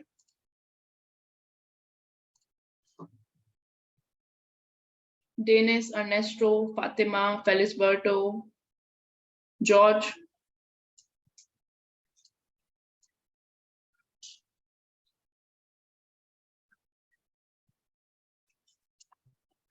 Okay, Priyanka, we can continue and probably they'll ask questions.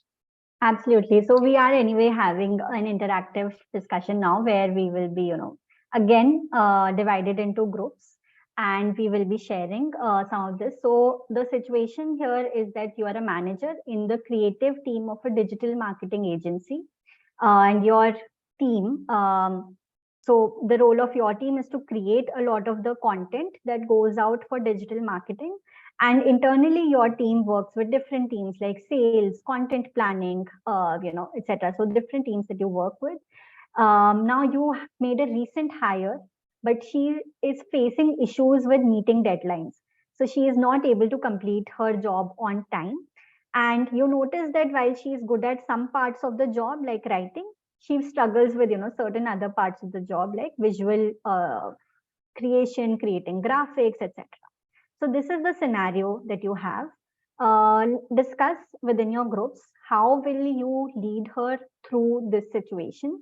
What are some of the challenges that you can expect, right? So what are some of the situations that you will be, coming up with, and how can you actually solve for those, and how will you overcome them and help her, meet the deadlines and be able to complete the projects on time? So this is the scenario. Again, as we break out into the rooms, feel free to share any questions. But I think at this point, I'd request Sir to please again break us out into different teams. And similar to last time, let's take 10 minutes for the discussion.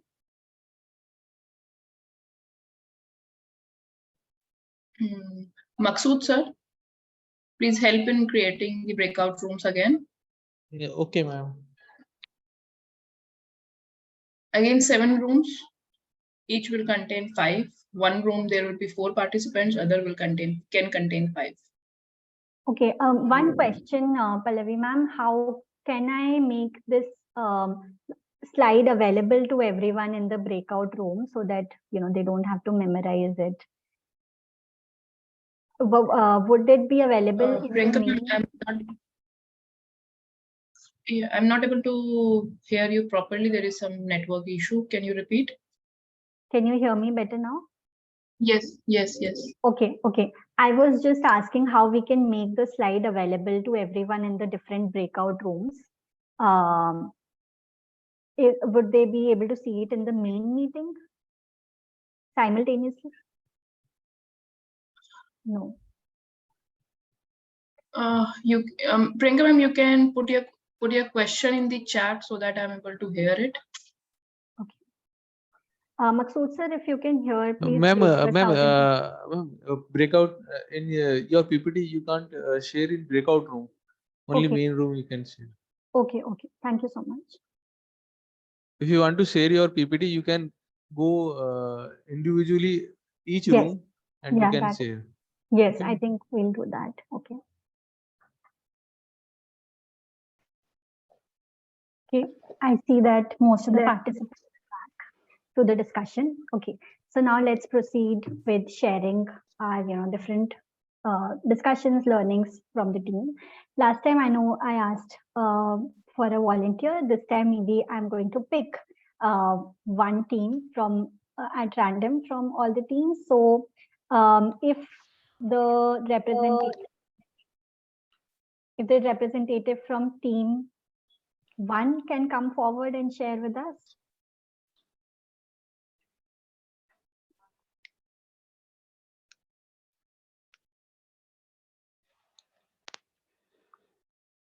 So team 1, I know it had Teresa, Camelia, someone from the team can come forward and share with us what you all discussed. So if I can share our discussion. Sure, The colleagues suggest that we should combine two styles, connector style and the teacher style. So we need to use the teacher style. It's important to use experience and transfer the experience to the employee, but it's not. So we need to add the second style, connector style. This is the main idea. I don't know if one of my colleagues want to add something else. I don't know if my colleagues say you or if you want to. Yes, we agree with you, Carmela. If the other colleagues want to add something, if I missed something or forget something. Oh, you were on point, No, Carmela. that's all, Carmela. Okay. Okay. Right. That's Thank great.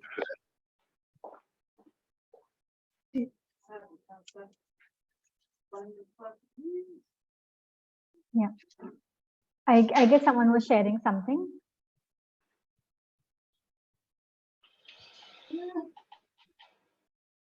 Okay, that's great. Thank you so much for sharing that with us, Camelia. Anyone else would like to volunteer from any other group to also share what their team discussed? Group 3 is interested to share, but maybe last time we already presented. So is there any group who, if they want to share, we are ready to backward. Otherwise, we are ready to share. So how about other group? Can I? Yes, please do. Please go ahead. As you know, you have volunteered. Okay. Okay. And thank you all and having chance to share our group. So our group have 3 members, myself, Sasso, and Dennis. So after discussion about this problem, we consider that the first thing we should do with her to deal with is that to sit together with her and discuss what are her problem and what is she facing right now concerning his actual working environment, because she is good at in something and she has capacity. However, she hate compelling and such kind of things. So she may have some problem in her career. In terms of this, we need to dig out what are her problems. That is why, firstly, we need to sit together with her and try to find what are her problem and what is she facing right now. And the second thing is we need to train her, because such kind of employee may have a better skill and better quality. So if we can upgrade her capacity, she may be very useful and effective in our company and in our business. So, and the second thing is that when we try to find the problem or whatever she's facing, we need to face some challenges because she has capacity. So such kind of employee, they may be stubborn. They may be reluctant to get the changes, and they are hesitate to have some overwhelming by other people. So in that case, we need to use the persuasion and encouraging method to apply all of her capacity and skill in our working area. That's all from our group. Thank you. Great. Thank you so much for sharing that, Kin. Are there some people in the organization that you will connect her to as well from your network to grow in this? Sorry, are you asking me? Sorry. Yes, I said, are there some other team members you will connect her with that can help her with the skills that she wants to develop? Corey, in my perspective, just I said earlier, she may be a stubborn one, but she is good at something. So we need to create a larger environment for her. And we need to create, how can I say, more communication with other team and other members, other employees. In terms of this, she may have a more flexible perspective and more flexible communicative skill with other, and it helps her ability to do better thing than now. Yes, yes. Thank you so much for sharing, Kin. And I really like from your team's discussion that you want to start with sitting down with her and understanding the problem. That is the best approach, to not assume things and to start with understanding what is going well and what is not going well, and then create a solution. So great work there. And thank you so much for sharing that with the rest of the team. We will now move forward to discuss some of the other characteristics or challenges of the digital era. So the second one is unpredictability. Here are the two images for this: predictability in the old world versus volatility, unpredictability in the new world. In the old world, even if you were in an amusement park ride, maybe it was a giant wheel, right? So there are ups and downs, but you can predict it. So you always know what is going to happen. You know that.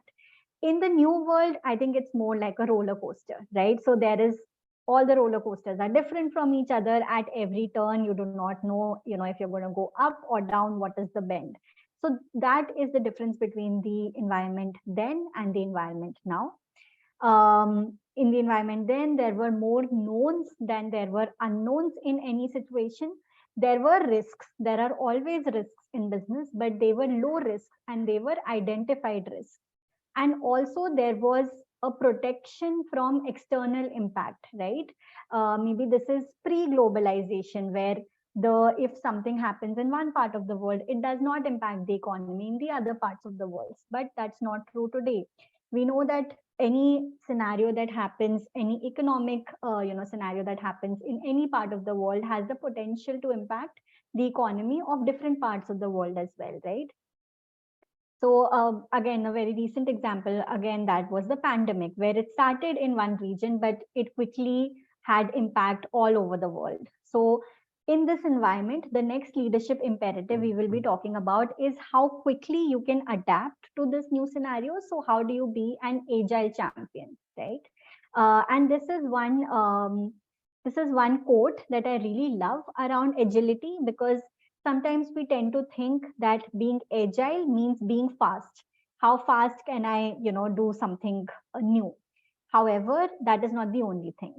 Agility is how quickly you can change direction without it affecting your balance. So it is about speed, but it is also about maintaining your balance and not actually falling when you are trying to change direction in your business. So that is, the definition of agility that we are meaning in this situation. It is not just speed, but being able to adapt the situation. And here are a few principles of agile leadership. So an agile leadership is where, you are faced with unknowns in across your journey, and that's why it's really important to be open to new ideas, to be accepting of new ideas and not very rigid with your old thoughts and beliefs. It is a place where all different directions, like the image shows, might show maybe. There is no one clear answer in any situation, right? So being comfortable with that ambiguity in the situation and still taking decisions and leading on, that is the next thing. And the last thing that I'd like to call out is to continuously look for feedback, right? Again, iteration and going back and changing things is a key principle for agile leadership. I also know that in the session plan, we have agile as a separate session that will be talking a lot about a lot of these principles in detail. So I will keep this concise today. But being open to new ideas, being comfortable with ambiguity, and continuously seeking feedback are the key principles for agile leadership. And that is really important in the world where we live today, which is the roller coaster world, where we don't really know when the next big change is coming from which direction.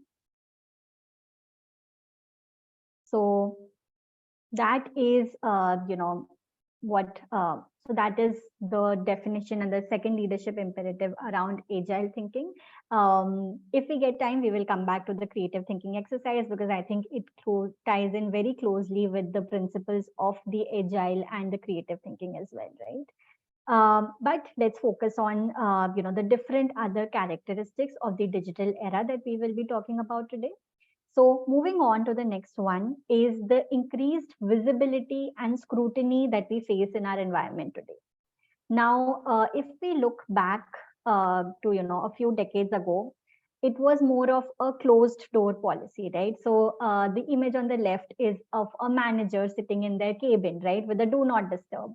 So leadership was not very approachable. Leadership was, there were a lot of decisions that were taken which did not have transparency. We do not know why certain decisions are taken.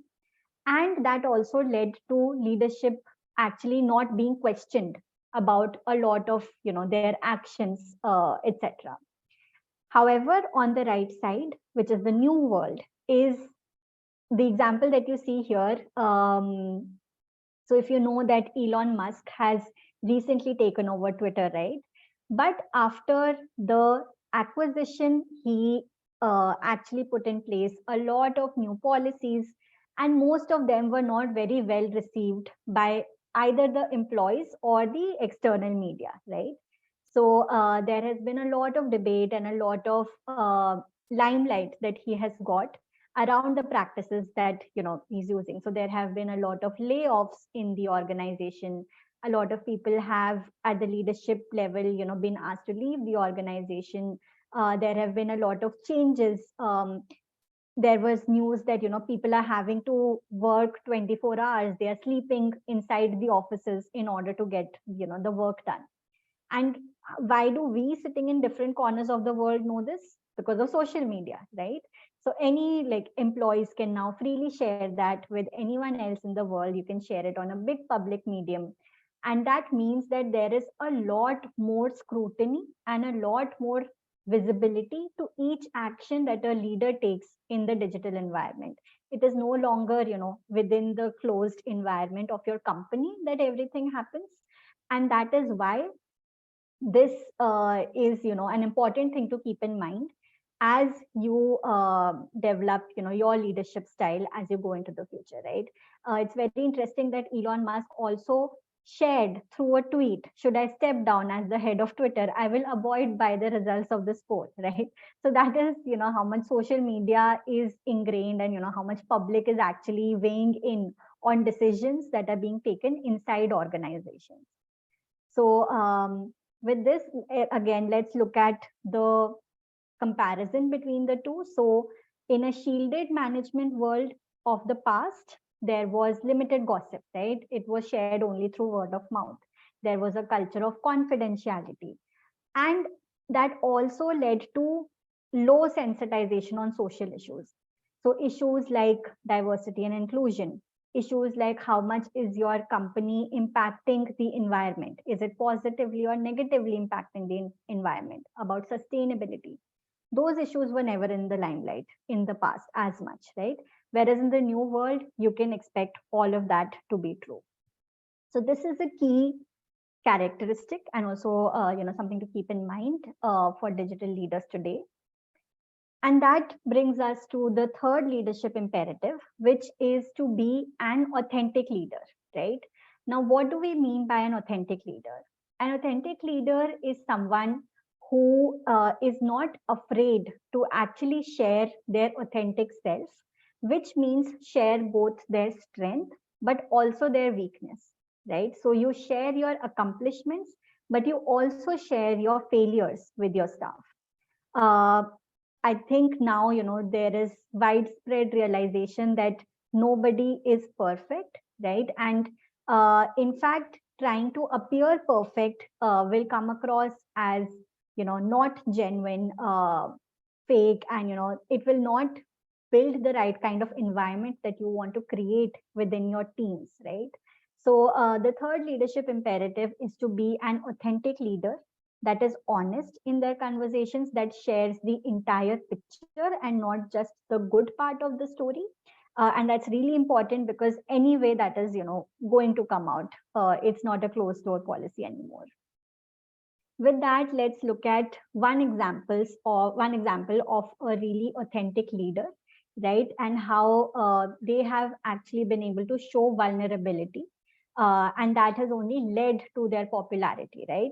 So this is Jacinda Ardern. She is stepping down now as the Prime Minister of New Zealand. And I love the quote that she has shared with the media. She was in the global news recently a lot because she was applauded very well for how she led New Zealand through the COVID-19 global disaster.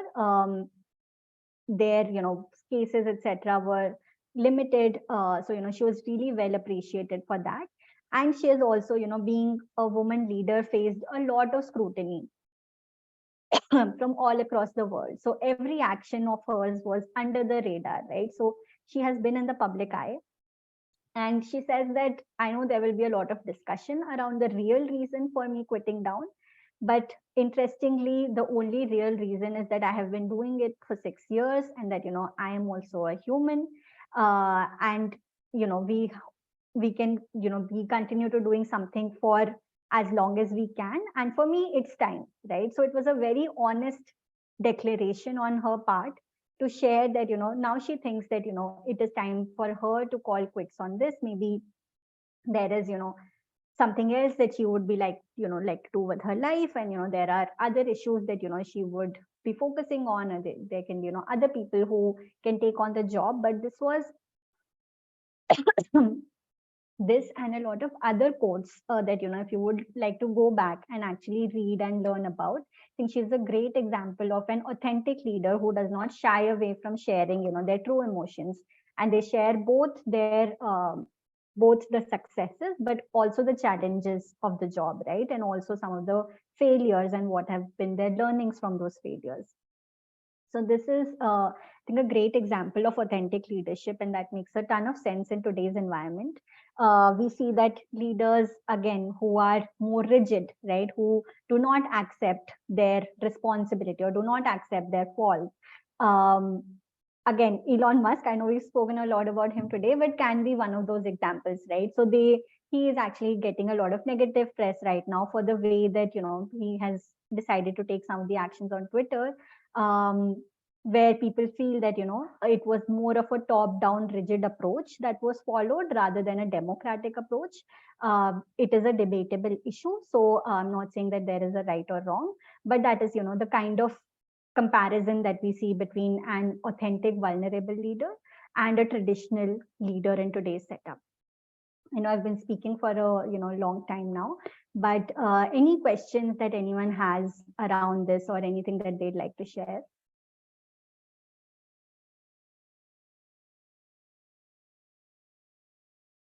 Any other examples of authentic leadership that you have come across?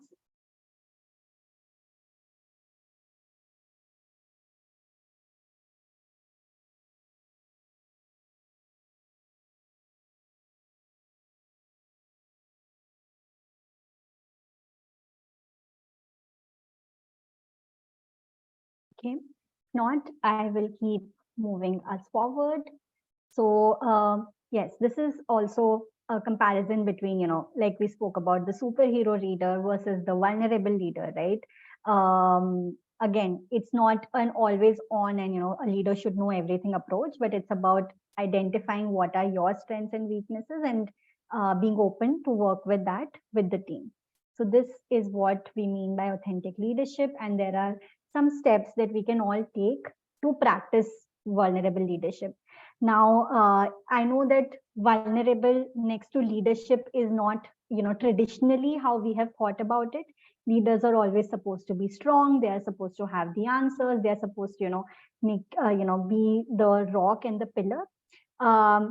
And, they still are the pillar of the organization, but, they should be open to sharing more human feelings. And it's not easy. So what this framework suggests is to start small.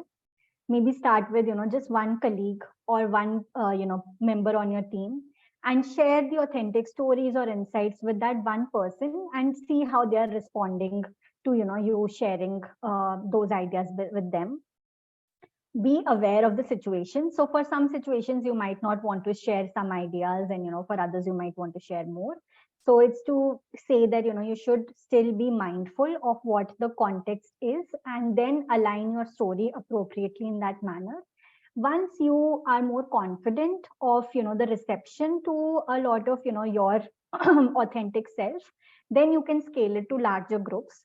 So then, in terms of, sharing it with more team members, or maybe sharing these stories in bigger company platforms, right? In team meetings, in organization level meetings, right? Maybe you can decide to share what were the successes of the team, but also the failures of the team, right? That is when you scale this to a larger group and you adjust your story based on the audience that is there in front of you. And then the last one is, with each of these interactions, continuously learn how you felt after the experience, how easy it was for you to share, and if you want to change something in the style, what do you want to, what is the change that you will make, right? So it's a continuous learning process, but it'll be really helpful to start small and then see how you want to scale this kind of leadership principle to the overall level. So with that, we are done with the third important aspect as well. That is, there's a lot of public visibility and scrutiny now for the digital leaders, and hence, what is the imperative for them? The last characteristic that we have today is the talent-driven economy. So in the past, again, I know I've verbally laid out this picture before, but we have, the industrial age era as a picture of, okay, people working together on an assembly line, right? So if you are getting like one material made, maybe one person adds part A and then the next person adds part B, the third person does, some sort of a process on that, and then you ship it to the next part, right? Versus now where, it's more about finding the one critical talent, right? So we know that the skills, the education and the kind of experience that we have is really sought after, and companies actually look for, the person with the most talent, and, that is a real differentiator for the person's career journey as well, right? So this is the big shift between the two. In the past, it was more about people being seen as replaceable resources, right? So they were identical, replaceable resources, and there was less individuality attached with each key, like human resource that was working for you. And then the human emotions were also restricted, right? There was not a lot of like I said, not a lot of individuality in the talent, so not a lot of personal personal ideas, etc., coming into the picture, not a lot of emotions at play. Versus in the people-driven economy, talent is a key differentiator. It is irreplaceable, right? Companies that have the greatest talent will build the best products, and those will be the most successful. So it's really key to the process. And then human emotions, how we feel at work, is actually going to impact the quality of our outcomes, and that is something that companies recognize now. And and that's why human emotions and individuality is that much more important in the digital world than it was in the industrial age, right? Okay, so this is the key difference between the talent driven economy. And the last leadership principle that we have today is about building empathy for the different people that you work with, right?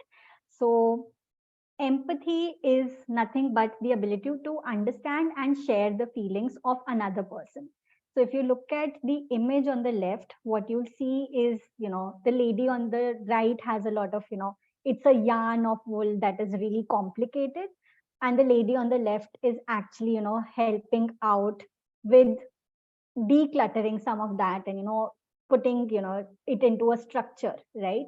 So that is because they understand, what the other person is actually going through, and they're able to help them through the situation, right? This is what empathy is all about. And to be an empathetic leader, it's really important to understand what your team members are feeling, right? Why they are feeling in that way. Only then can you really understand them as a complete human and not just see them as a resource that is working for you, right? It's a complete human who has thoughts, actions, feeling, words and different things, right, that come together. So quickly, we will go through a framework for actually building empathy for someone, right? And this is a framework that is borrowed from the user experience world, right? So whenever we are designing a new product, or whenever we are designing a new application for something, suppose someone who designed the application for the Zoom environment that we are on, right? They would need to keep in mind that as a user, what are the things that I am saying, right? So am I saying that I need to connect virtually to the meeting without any hiccups, right? Am I saying that the volume should be really well, otherwise I will not be able to understand, right? What are some of the things that I'm doing? So is there a competitor that I'm checking out, right? So we have Slack, we have WebEx, etc. What are the different actions that I take before deciding on Zoom? Again, what are the different actions that I take when I interact with the product, right? And then basis on that, what am I thinking and what am I feeling, right? So this framework breaks down how you can understand a user by characterizing, okay, this is, the common themes in what the user is saying. So taking it to the organization world, as a leader, you should be actively listening to notice the common themes and what employee says, right? So if they repeatedly tell you that maybe the timing is not, working for them, or, they might not say it like that. They might say that, oh, today I could not take care of, my child because I got late from coming back from work, and, I was not able to pick them up from school, right? You should be actively listening to identify that, they're trying to tell you that there is a timing issue with the organization. The second thing is to map behavior. So not just what they're saying, but also what they're doing, right? So maybe someone is not able to openly come out and share their concerns, but they do certain things that, maybe they are having to hire a babysitter, right, to take care of the baby, and that's an economic concern for them, right? So you understand what they're doing, even though they might not directly tell you what they're thinking.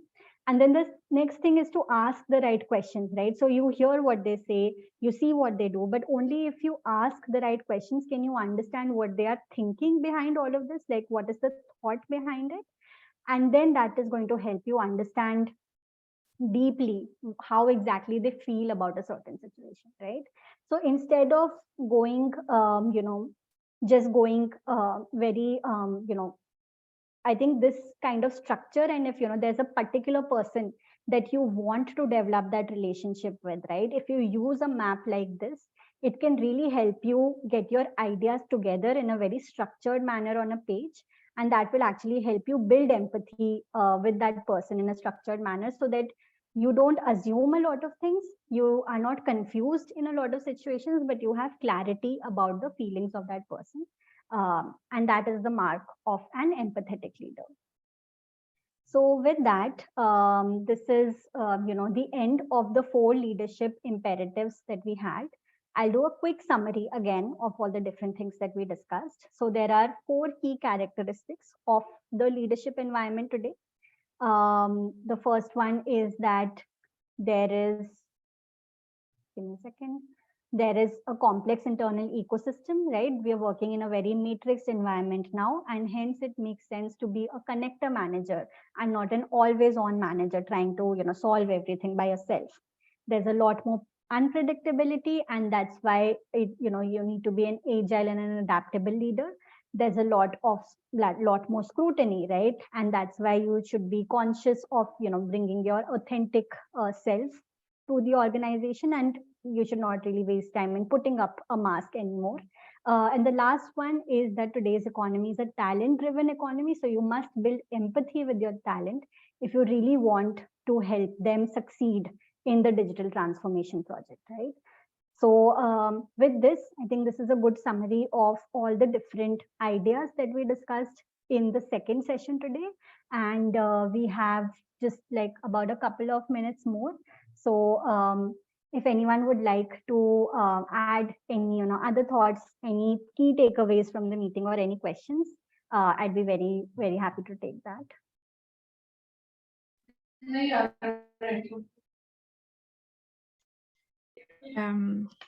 If I can, maybe we can speak about intuition, especially in unpredictable environment. Maybe leaders should have an intuition to catch up the opportunity, especially in the uncertain environment. Yes. And lack of visibility. So he should develop intuition, understanding of the new opportunities. Yes, yes. I think.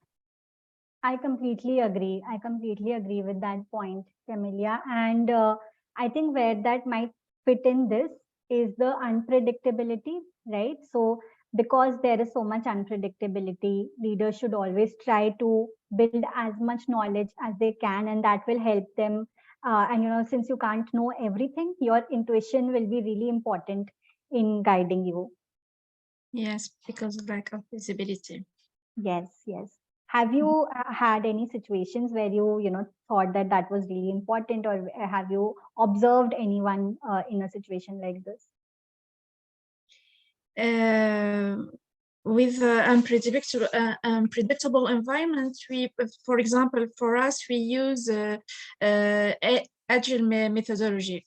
So okay. What you said with iteration and with the feedback of consumers or citizens, we adjust always the policy with this feedback, which is very important and relevant. Yeah, yeah. I agree. Mm-hmm.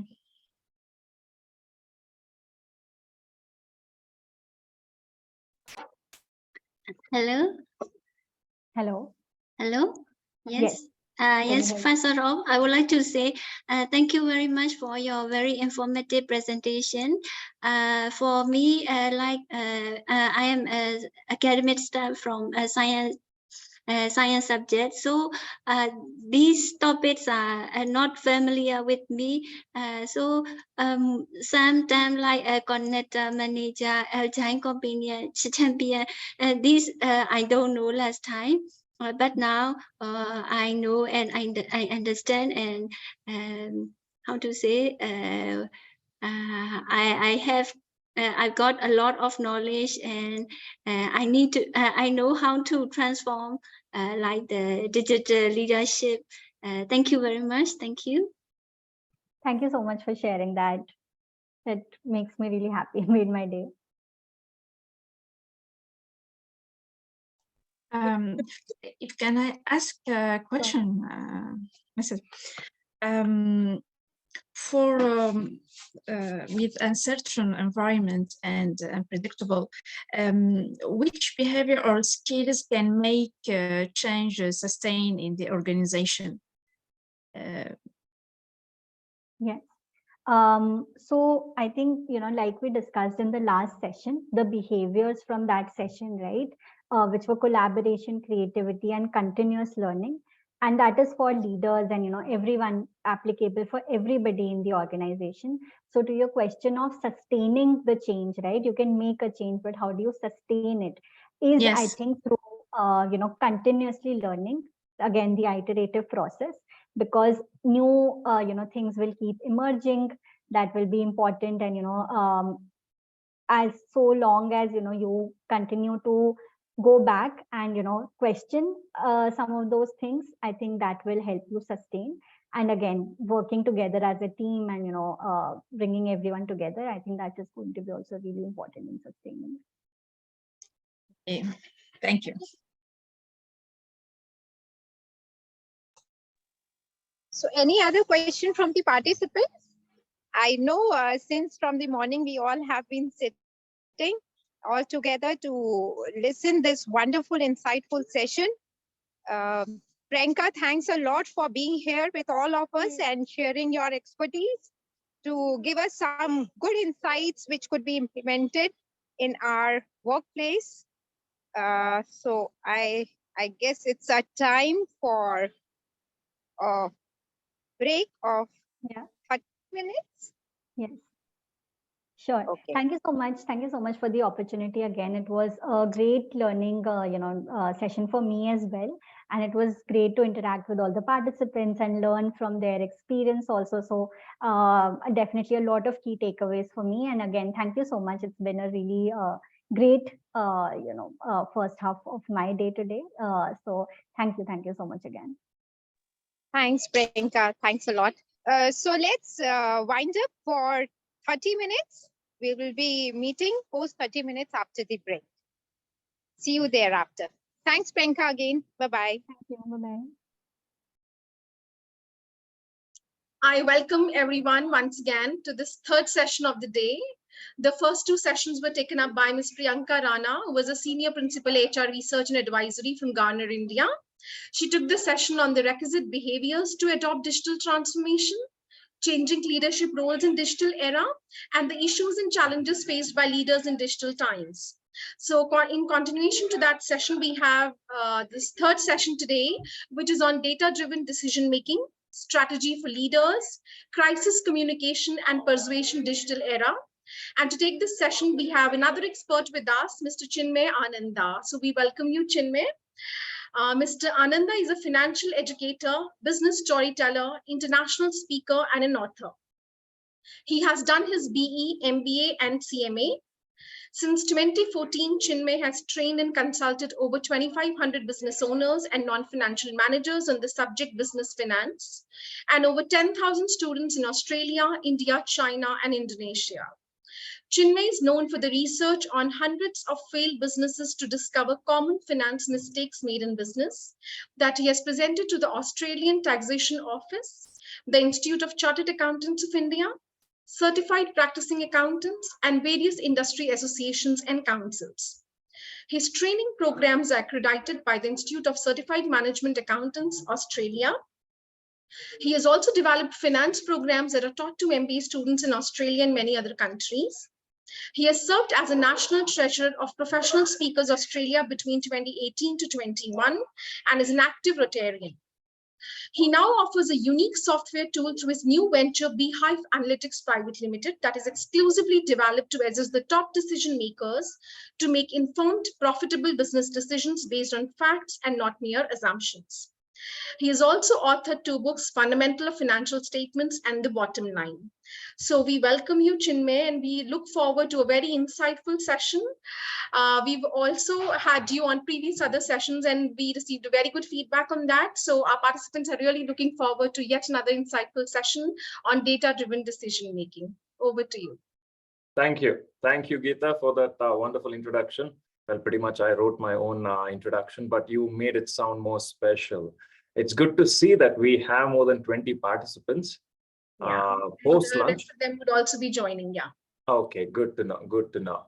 I can see Kin Yu. I hope I pronounced your name correctly. Thank you for having the video on. I would request others, if it's okay with you, if you have got a good network, which I believe most of you should have, if you could have the video on, that would be great, because as speakers now we derive a lot of energy by looking some facial reactions. Thank you, Mr. Sydney, Mr. Dennis, Amelia, thank you for having the video on. I would request others to do so, because I would like to keep this interactive session rather than a one-way kind of a communication. So I will be asking you to participate. Feel free to unmute yourself.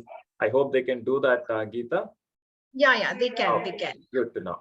And feel free to type in your question or comments in the chat box if you think it's appropriate. Thank you. Good to see that many of you are having the video on. Now, by the way, I will not be sharing my screen. Pretty much everything will appear in this particular window. So make sure that you have pinned the window or my screen, or maybe Geeta, as you're the host, I would request you to spotlight if possible. Yeah, sure. On that note, okay, great. In fact, I will change to speaker view so that I can see everyone on the screen. Thank you, Geeta. Just to make sure my audio video is working, can you all please type in yes in the chat box to make sure the audio and video is all right and we are good to start. Yes, thank you, Sydney. How about others? If more people can type in, okay, good. Denzel's done. Thirivai. Now, some of the names, I apologize in advance if I'm not pronouncing correctly. Now, for most of you, I'm not sure if you have heard the name Chinmay before. If you're finding it difficult, it's like my chin, the other way around, Chinmay. So that's me. Great. Now, what do you see in this particular image? Give me 1 second. Small technical glitch. Yes, now you should be able to see this. Have a look at this and let me know carefully what are the things that you observe in this particular image. What kind of pops out? What do you think they're doing? Interactions is one thing that pops out in different ways, but you can easily see that people are interacting. So people are interacting, okay.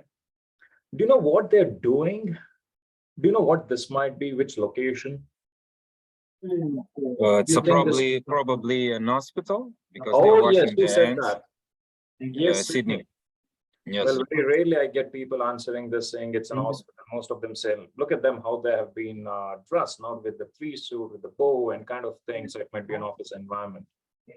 Do you know who this gentleman in this picture is? Anybody would like to take a guess?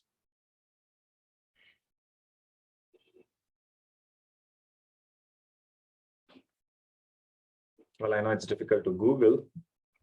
I don't think Google has got, or even the new ChatGPT, I don't think if it can see an image and say where this image was from. The name of this gentleman is Dr. Ignace Semmelweis. This was back in 1840s. There was something called as Black Death of childbirth. This is what used to happen in Europe when a mother gave birth to a newborn baby. Under mysterious circumstances, within a day or two, sometimes both the mother and the baby used to die. So people got curious and they wanted to know what was happening. It started in Europe and slowly it started spreading to US and many other countries. Some people said it is some kind of a deadly epidemic. Some people said probably it is God cursing the humanity. Now, this was 1840s. But this particular doctor who was brought into this particular project for 3 years, he was on a 3 years contract from Vienna, who was not a localite as such. No, he got curious. Why is that we have got such high death rate? And he started doing a research. And what he observed in his particular research is he started making all the record of what was happening in that particular hospital, at what time the baby was born and how it has been treated, what medication it was given. He started noticing a trend. He figured out babies that were born in the morning, the chances of survival was more than 75-80%. By afternoon, it was 50-50. By evening, the chances of survival was less than 30%. He got curious with this particular data that was presented in front of him with the research that he did himself. And he did more research to figure out why is that babies born in the morning, they tend to survive compared to the babies that are born late in the evening. Now, do you want to take a guess what might be the reason that chances of survival late in the evening was less compared to chances of survival in the morning? As I have mentioned, this was back in late 1840s. It's probably because of the lack of hygiene on those times. Oh yes, very true, Sydney. In fact, I think you might have gone through this case study, I suppose. It was as simple as the hygienic issue where the doctors and nurse back in those days, they never had the practice of even wearing a surgical gloves and sterilizing all the medical equipments. So this particular doctor, Dr. Ignace, he concluded his research and he said, unhygienic practice is the reason behind these mortalities. And what do you think the medical fraternity said or did or reacted? They said nothing doing. We know, we are doctors, we have got so much of experience. It might be something else, it might be some virus. And they went on with it for more than 10 years. It took them more than 10 years to accept the fact that yes, because of this unhygienic practice, we have got so many casualties. Because in the morning, the doctors, nurse, pretty much they have taken bath, they have washed their hands, and even the medical equipments are sterilized to a great extent. But they went on to use the same thing without even washing their hands again and again and again. And this is what the doctor came up with. Oops, sorry. Before washing their hands and maintaining that simple basic hygiene, you can see the death rate compared to what happened after they started maintaining some basic hygiene. Now let us go back to 1840s. And if we can put ourselves in the shoes of the doctor who was doing this research, what do you think are some of the things this doctor would have come across? So what are some of the challenges this doctor would have faced during his research? If you were that particular doctor and you identified this trend and you did this research and you reported to the higher authority, what do you think, or how do you think the higher authority would have reacted, responded to your research?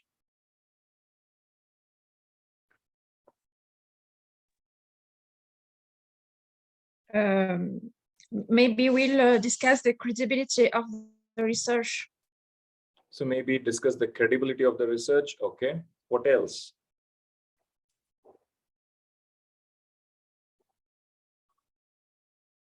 How else do you think people would have reacted to it? Maybe the authority might have suspected his research. So the authority might have suspected his research. They're like, you have got very less experience. You're pretty much like a fresh graduate. You're new to our country. What do you know about what's happening here? Okay. What else? I think Dr. Ignace was bringing a new study to the medicine market, which meant that the other researchers didn't believe in it because they didn't update their knowledge. Well, exactly. No, pretty much they didn't update their knowledge. They were like, pretty much this is how we have been doing things. So we don't think that whatever you're saying is something that we should immediately accept. So yes, these were some of the reactions based on the research that I have done and the story and the documentary that's available that I came across. So pretty much many a times people, when they are higher authorities leaders, are given some kind of a different direction to what they're doing, the immediate reaction is maybe not now, this is not the right time to discuss. We are too busy. And then they will use the 3 most dangerous words in English. I know that. We already know this. I know that. Indirectly, we are saying, I'm not ready to listen anymore. I do not know opens a whole new world of possibility. Let's say still we pursue and we ask the leaders or the higher authority with the particular research that we would have made and the evidence that we would have shown. Then they might say, it was always done this way. These are the 6 most dangerous words when it comes to change. I'm sure you would have experienced in your professional career. If you wanted to bring some kind of a change, indirectly, these were the 6 words they would have used. It was always done this way. This is how the standard procedures are, SOPs are. This is how we have been doing things. Let's say if we further pursue, then they might say, they might start thinking, is there a better way? Is there a better way? Is more of sustainable innovation. And today, most of the technological things that we are seeing, it is because of this particular thinking. Is there a better way? Can we do it slightly better than what it was before? One of my professional speaking colleagues, Gihan Pereira in Australia, he's one of the top 50 futurists in the world. He said, we are living in a world where things needs to be fast, flat, and almost free. We are living in a world where things needs to be almost fast, flat, and free. But if what we are offering is slow, bumpy, and expensive, it's just a matter of time before that particular project or business will be out. So this is where this particular thinking of, is there a better way, really helps us to take our organization, to take our decision-making things to the next level. If you look at all the so-called unicorns, all those startups that started a few years back and today pretty much they're all over the world, they've adapted this. It's fast. It's flat in the sense pretty much now most of you are in different continents. And here we are on this flat screen having this knowledge sharing session. And it's almost free compared to you traveling all the way or I traveling to some part of the world and all of us meeting there, hiring the space and accommodation, so on and so forth. Compared to that, it's almost free.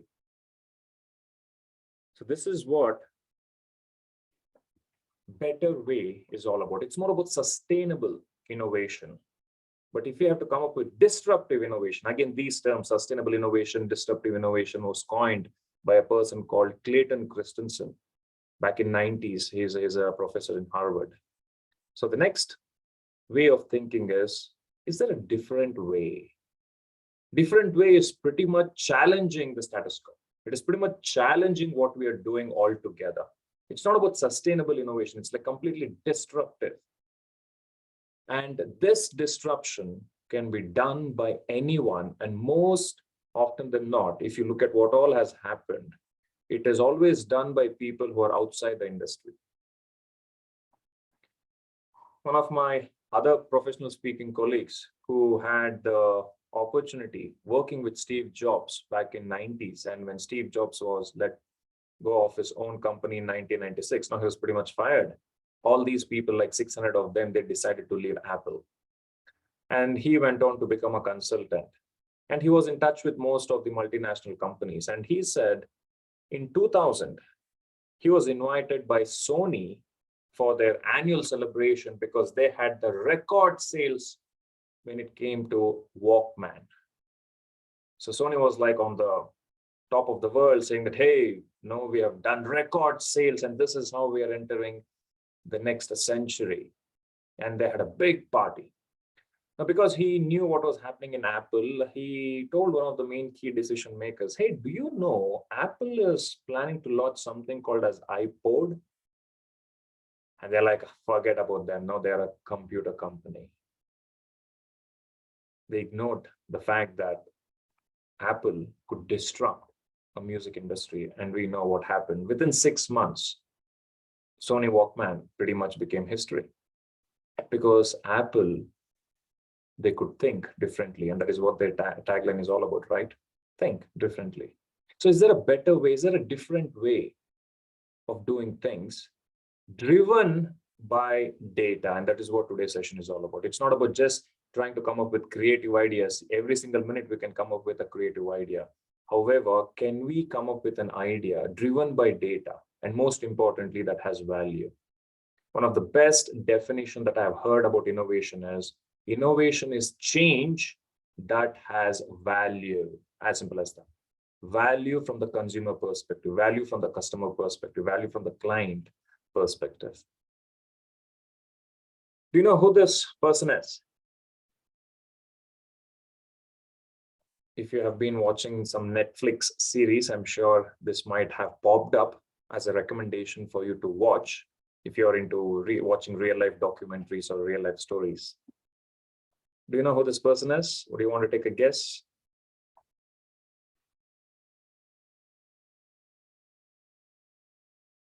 Anybody?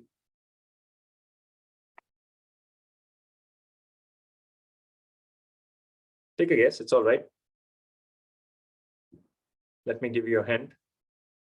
He's from the Wall Street in the US.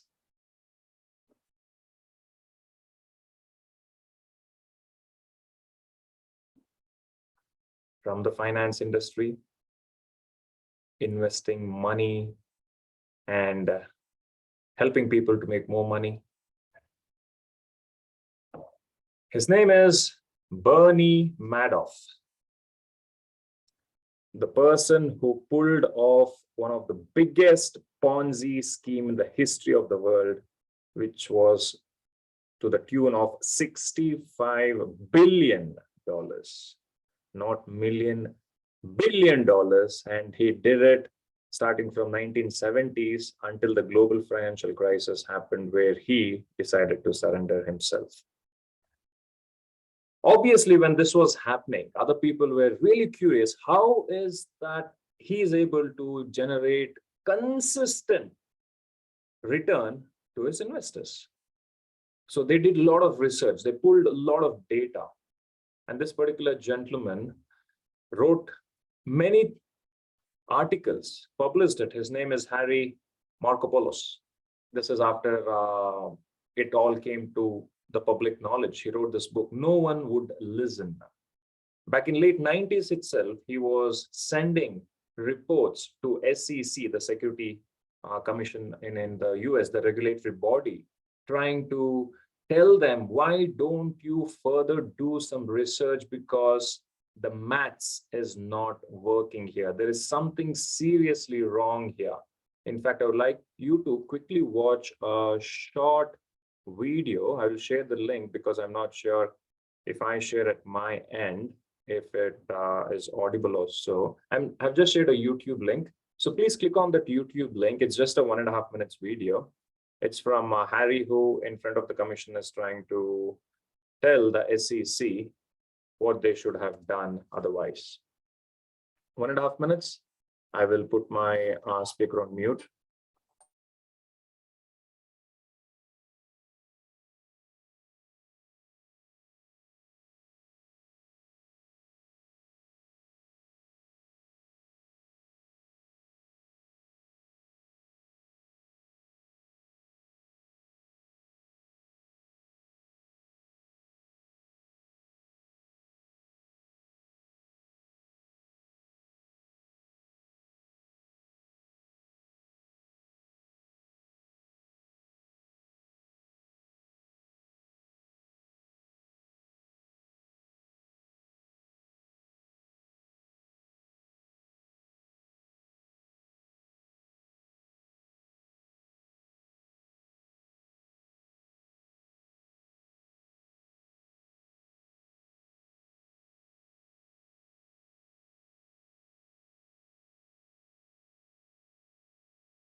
If you're done watching, please type in yes in the chat box.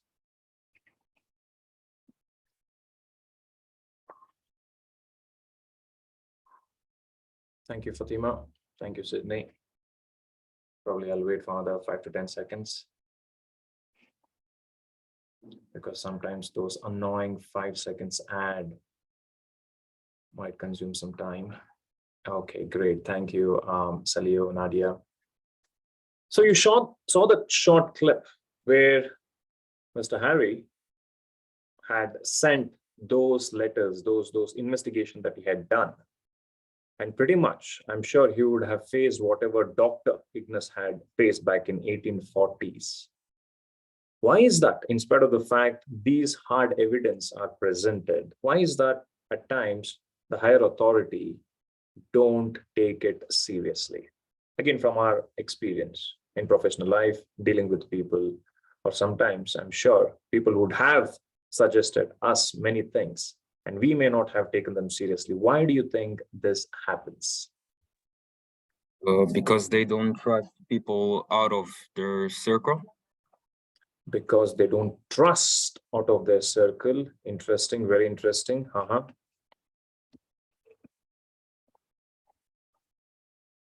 Any other perspective?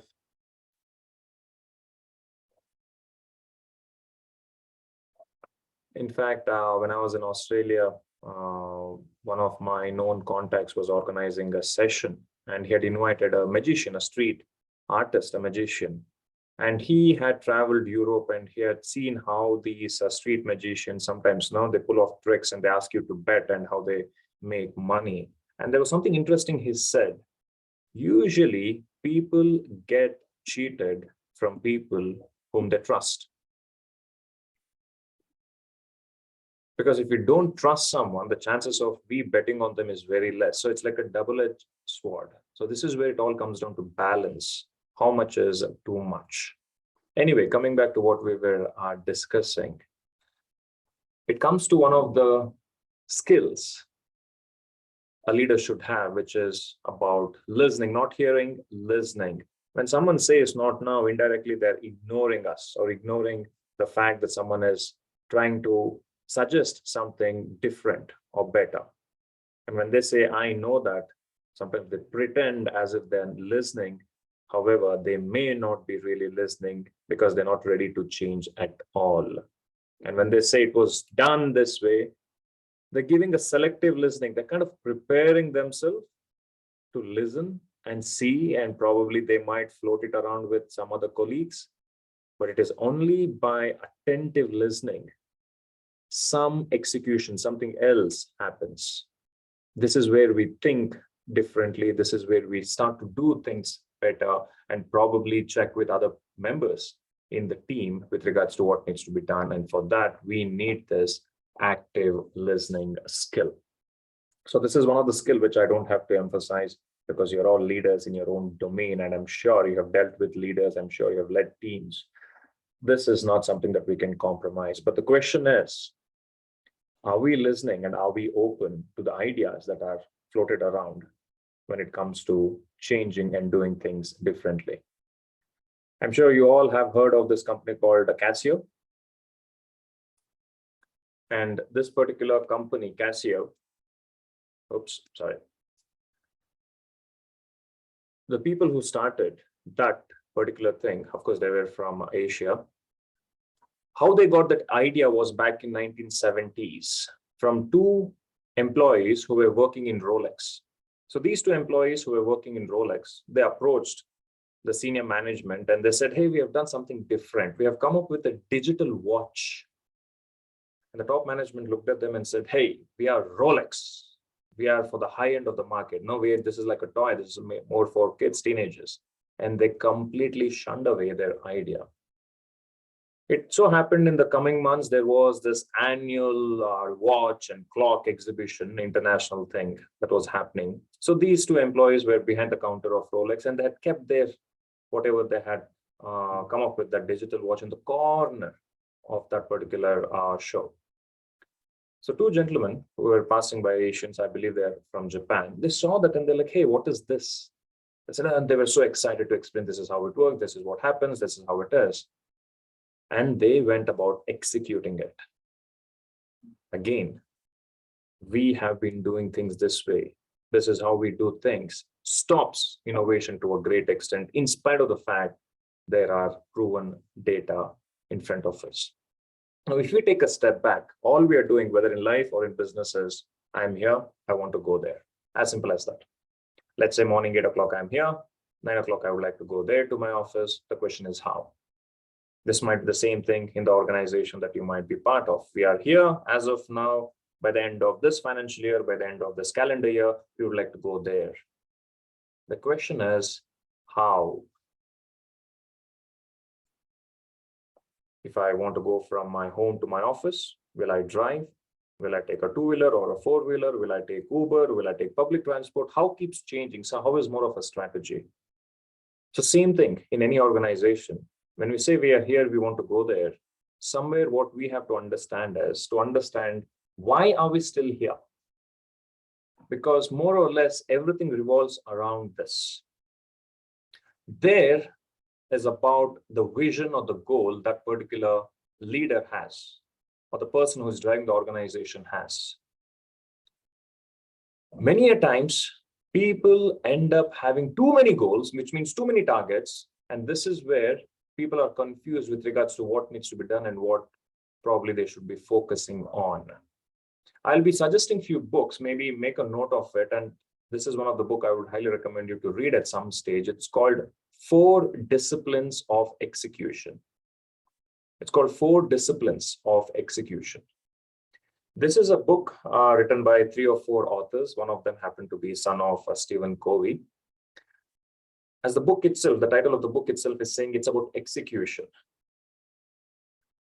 In that particular book, they have done research with all the top Fortune 500 companies for the last 3 decades and figured out how to execute something, because many a times we all come up with these amazing ideas.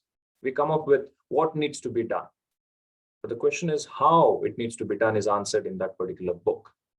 In fact, they start the book with a classic example of IBM. Back in the 1990s, the CEO of IBM had hired few consultants. One of them happened to be Clayton Christensen, who had written a book on innovation, and he was teaching in Harvard. So pretty much they told them the challenge they're facing in IBM, and Clayton Christensen, he told them what needs to be done. Immediately, he was abruptly stopped by the CEO, and they said, "This is the problem with you people, with you consultants. You are telling me what needs to be done. We know what needs to be done, but we don't know how to do it. We don't know how to execute." So out of those 4 disciplines of execution, the very first discipline that they talk about is to have 1 max to max 2 goal for an organization, which pretty much everyone is very clear. You take any sport, team sport, football, cricket, basketball, so on and so forth. Everyone has some kind of a target and everyone is working towards the target. So similarly, there has to be 1 target, and then you can have many other sub goals or subcategories, which kind of leads and drives to that one particular goal. But the question is, if we want to do things differently, are we going to have a vision of doing something that hasn't been done before? Today we have Samsung. I'm sure some of you might have used that particular phone. But it was started as a company which was manufacturing, producing washing machines. No one expected Apple, which is a technology company started doing computers, would today compete with Rolex, which is a wristwatch company. And this is something that I heard in one of the futurist conferences. Your biggest competitor 5 years from now has still not entered your industry because they're in a different industry altogether. And you never know when they're going to enter and disrupt your market. So this is where it's not just about better thinking, it's about thinking differently. Now, vision, what is vision? Vision is nothing but our possibility meeting opportunity. So whatever opportunity we are able to see few years down the line, it's about making sure the possibility and opportunity somewhere intersects. That's a vision. And when we say someone is a leader or we want to be a leader, who is a leader? Leader is a dealer of hope. Leader is someone who has got that vision and he sells that hope. He trades that hope with the followers, with the team, so that together we can go from here to there. And for that, here are a few things that we need to take into consideration. How is the strategy? This is what people need to be very clear about, the team members. How are we going to go from here to there? Even before that, what we need to understand is, oops. Give me 1 second. I was running out of battery. Now it's all good.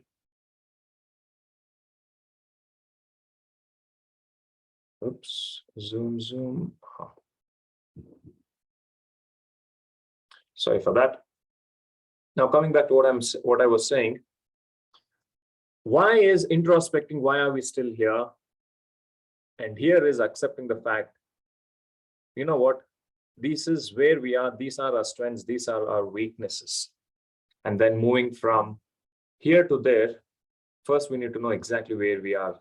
For example, if you open Google Maps, it will tell us first, you are here.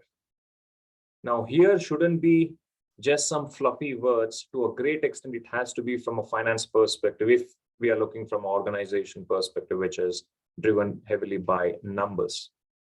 Now let me talk to you or share with you about another book called as What Got You Here Won't Get You There.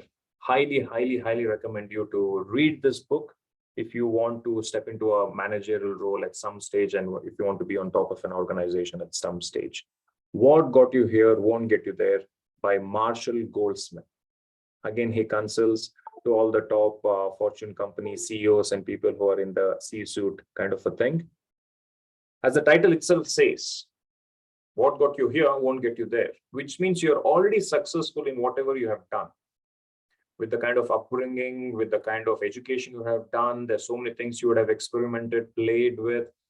So you have reached, you're already successful in what you're doing. But somewhere after reaching here, you're stuck and you're not sure how to go from here to there. And the human psychology is we tend to do more of what we had done previously. For example, you know what, I was working so hard, 8, 10, 12 hours a day, and that's how I've become successful. Probably I need to work 10, 12, 14 hours a day to become even more successful. I was always short-tempered, I was shouting at people, and that's how I was getting things done. Probably I need to shout more at people to get more things done. But in this particular book, Marshall Goldsmith says, what got you here? Whatever strength you thought you had, slowly it starts becoming a weakness. So it is not about doing more of what you have already done. It is doing less of what you have done. And then he talks about certain beliefs in that particular book. So here are certain beliefs in that book he has mentioned that prevents us from changing the way we do our so-called proven things. The first belief is, I have succeeded. Which means I have succeeded yesterday. I'm sure I'm going to succeed today and tomorrow. Now, one of the highly successful business owners said, the greatest enemy for today's success is yesterday's success. Just because we believe that we had the skill and talent to win yesterday, it simply doesn't mean that we can go on winning in the future. And then another belief is, I can succeed. And we hear all this pep talks and motivational talks, and we see all these things on Instagram, and we get excited with some kind of a quote, and we're like, yes, I'm confident that I can succeed. Successful people literally believe that through sheer force of personality or talent or brain power, they can change any situation. Again, it's a belief, which unfortunately will prevent us to going from here to there. And then we go about justifying with another belief, which is, I will succeed. Now, the fake it till you make it kind of attitude. This is more to do with the future, where we say, I still have it in me. I have that motivation to succeed. And I'm so optimistic about the future. Well, there are many things that are not in our control. So in that case, what's our plan B? What's our plan C? These are the things that we completely ignore when we are driven heavily from these kind of belief systems. And finally, the fourth belief is, I choose to succeed. So pretty much we say failure is not an option. I'm sure whatever I am going to touch, it's going to turn gold at some stage in the near future. So again, successful people, they believe that they're doing things, whatever they're doing, because they chose to do it. Now it's my passion, so on and so forth. We bring in all those kind of perspective into the equation. So in this particular book, now it's kind of a hard slap on our face, because it will make us really introspect.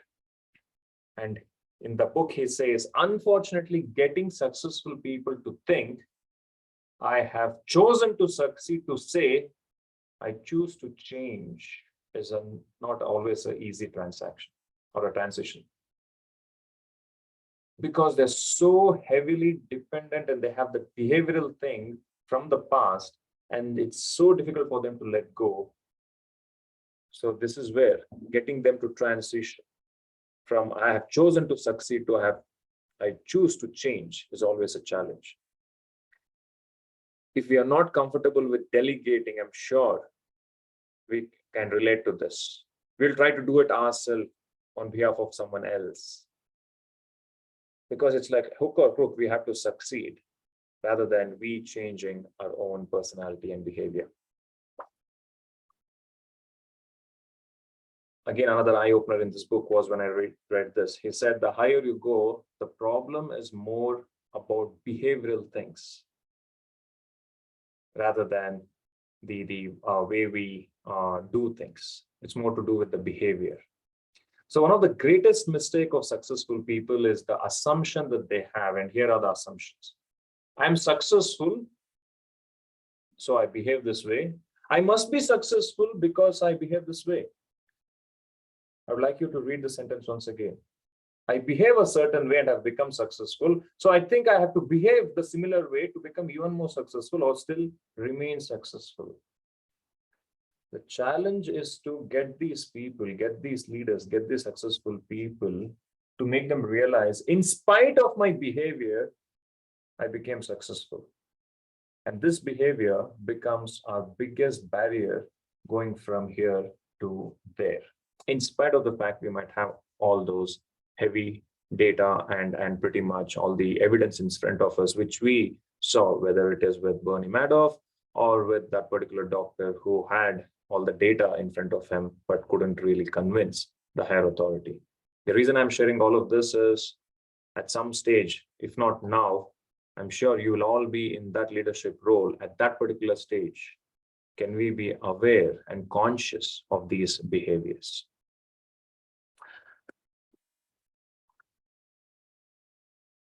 Once there was this king in a kingdom, and he called all the best of the best artists and painters and said, I've got a challenge for all of you. The challenge is, I want all of you 1 week from now, come back to the kingdom with a painting where you would have drawn or painted the mind.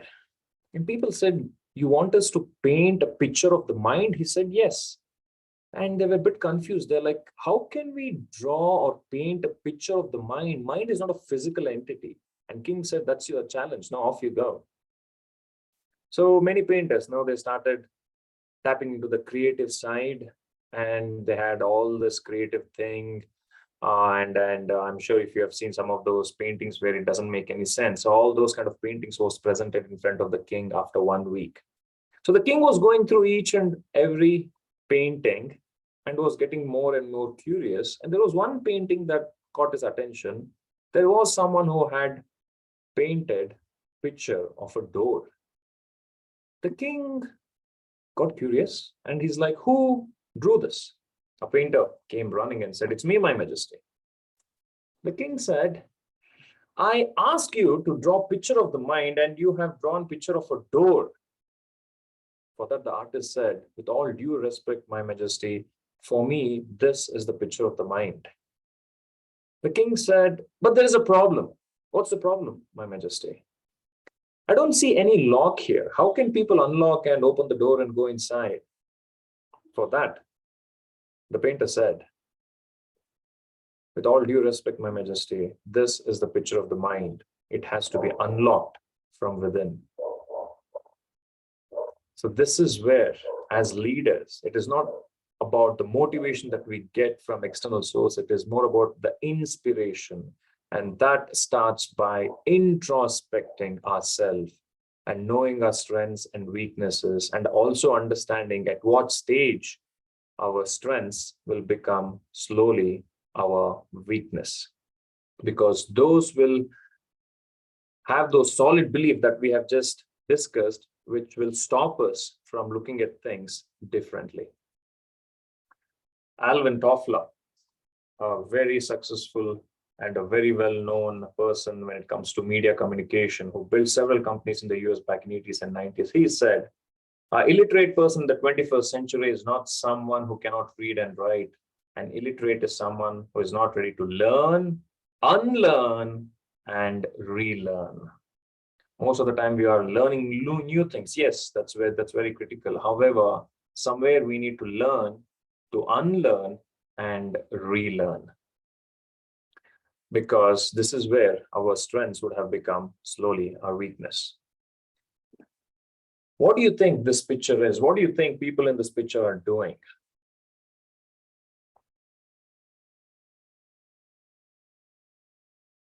There are horses, there's a cart, there are people.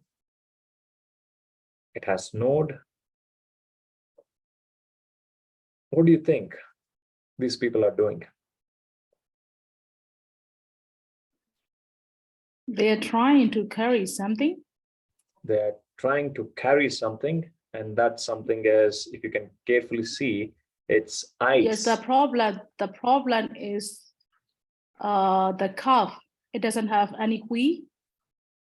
That's because it's on the ice, so it's like those ice skates. Yeah. So that they have got that, which the horse will be pulling. Believe it or not, this was back in 1880s and early 1900s. There was a profession called as ice harvesting, and these people were called as ice harvesters. Oh. Which means they used to go to that particular place where it used to snow, and they used to take all this men with all those saw and things like that. They used to cut the ice into cubes, put it on the horse cart, and they used to come to the nearby towns and cities, and they used to sell the ice. When they were asked, pretty much to what we were discussing, how can you think better? What else can you do? How can you increase the sales of this company? Or how can you become even more successful? All they could say is, we need stronger horses, we need stronger men, we need bigger carts. That is what they could think of. Somewhere in 1920s, this happened. A complete revolution, which was ice factory. Which means now people were not dependent on the weather, where they had to wait for ice. They could make ice anywhere, anytime during the year. So ice factory was a huge revolution. And they used to make this big cubes of ice and give it to all the restaurants and hotels, whoever needed it. When they were asked, how can you improve? What is that you can do to further improve your business? They said, we need better machines. We need effective way of faster where we can freeze this ice and make no more and more. Somehow we can increase the production. That is all they could think of. Somewhere in late 1920s, early 1930s, another pretty much a revolution happened. Refrigerator was invented, which means any size, any shape, to a great extent, in one place, people could make ice. Which means they're not dependent on the weather. They don't have to go to a factory and take that big ice cube and break it into pieces. Pretty much they could do it at their own home. The interesting part is, people who came up with ice factory, they were not from the ice harvesting background. People who came up with refrigerator, they were not from the ice factory background. They were from a different industry altogether, because they were able to think differently. This is where that vision of thinking different and driving the people to achieve the goal becomes very critical. Most of us were used to this kind of a hierarchy. Now there is the CEO, and then they have their immediate head of departments, and then they have their managers, subordinates, so on and so forth, which is still there. But in today's world, the way things are changing, ideas can come from anywhere. And let us accept the fact, most of us, we did not grow up having mobile phones in our hand. So technology is not something that we can easily embrace like the way these younger generation are doing. Of course, it becomes a debatable thing if we go on comparing ourselves with them. But somewhere, these younger generation, they know how to adapt to technology, and they know how to do kind of no wonders on using technology. So today it's more of this. It's not that hierarchical, typical triangle kind of a thing. It's more of a circle kind of a thing, where each one needs to communicate with everyone, because ideas can come from anywhere. This is how initially, if we can have an ecosystem of welcoming ideas, welcoming people to communicate and then share their views, so on and so forth, and at the same time driven by data, this is where somewhere now we can do things better and hopefully differently. This particular gentleman, Steve Simpson, is one of my mentor in Australia. He talks about culture. His professional speaking colleague and business partner is Steph Du Plessis, and he's based in South Africa. They conduct a lot of training programs around culture. Pretty much the McLarens of the world and the mining companies that has 25 to 30,000 employees, they talk to them, they consult them.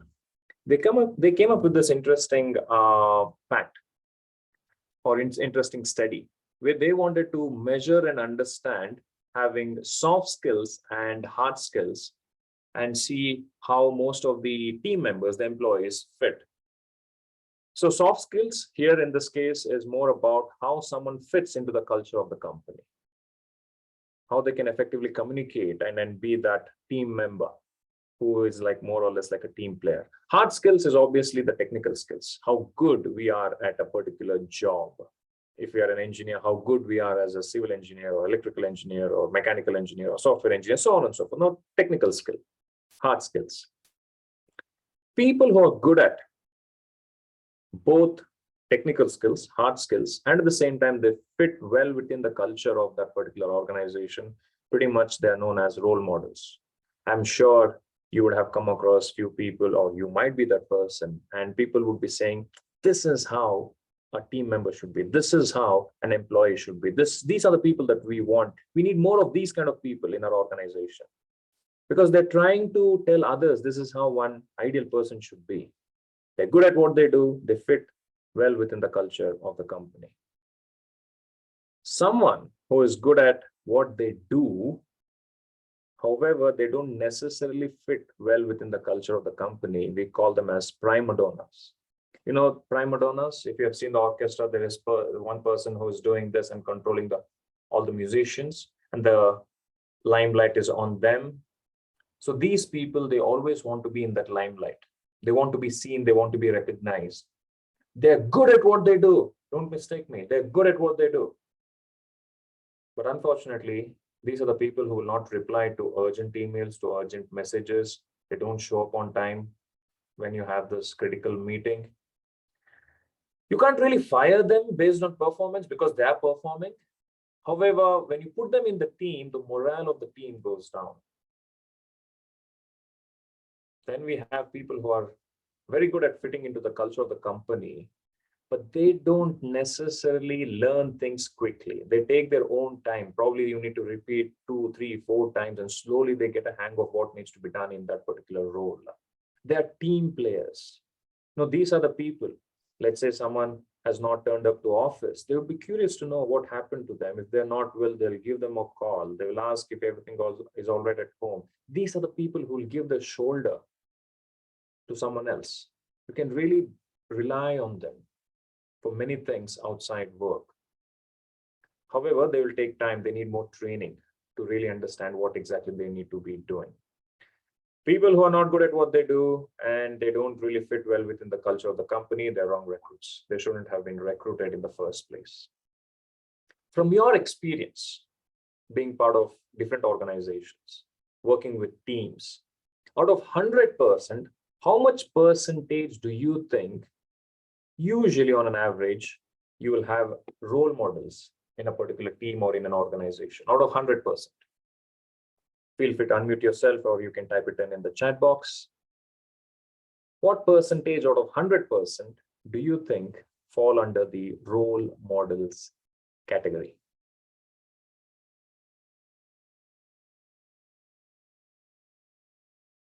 Type it in the chat box, or you can unmute yourself.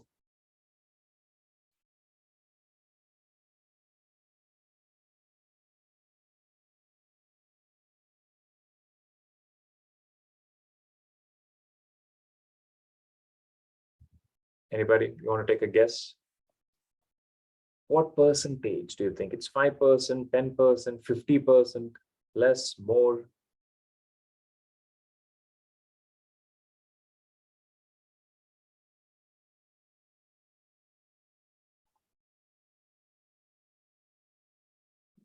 Sydney, Camellia, new. Because you've got your video on, I'm trying to pick on you participants. What percentage? Throw some number. Or is it the afternoon session where I shouldn't be expecting any answers? Take a guess. From your experience, out of 100, if there are 100 people in a team or an organization, how much percentage do you think fall in this role model category? People who are good at what they do and they fit well within the culture of the company.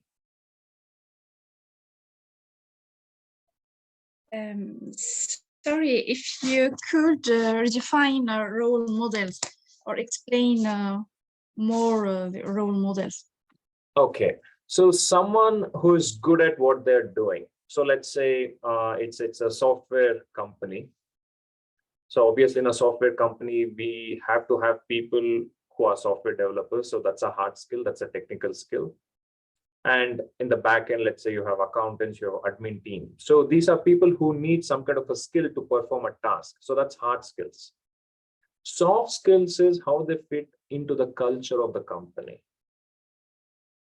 When a team meeting is happening, how do they contribute? How do they participate? How do they cheer other person? If you look at any sport, to play any sport, whether it is football or basketball, one should know how to play the game. That's hard skill. That is what they practice. However, do they play a fair sport? Are they a team player, or are they more of individual me kind of a thing, and they only want recognition at the cost of someone else's career, or even at the cost of the team's reputation? So someone who's good at hard skills and at the same time who fit well within the culture of the company or the team, they are role models. So now out of 100%, how much percentage do you think fall in this category?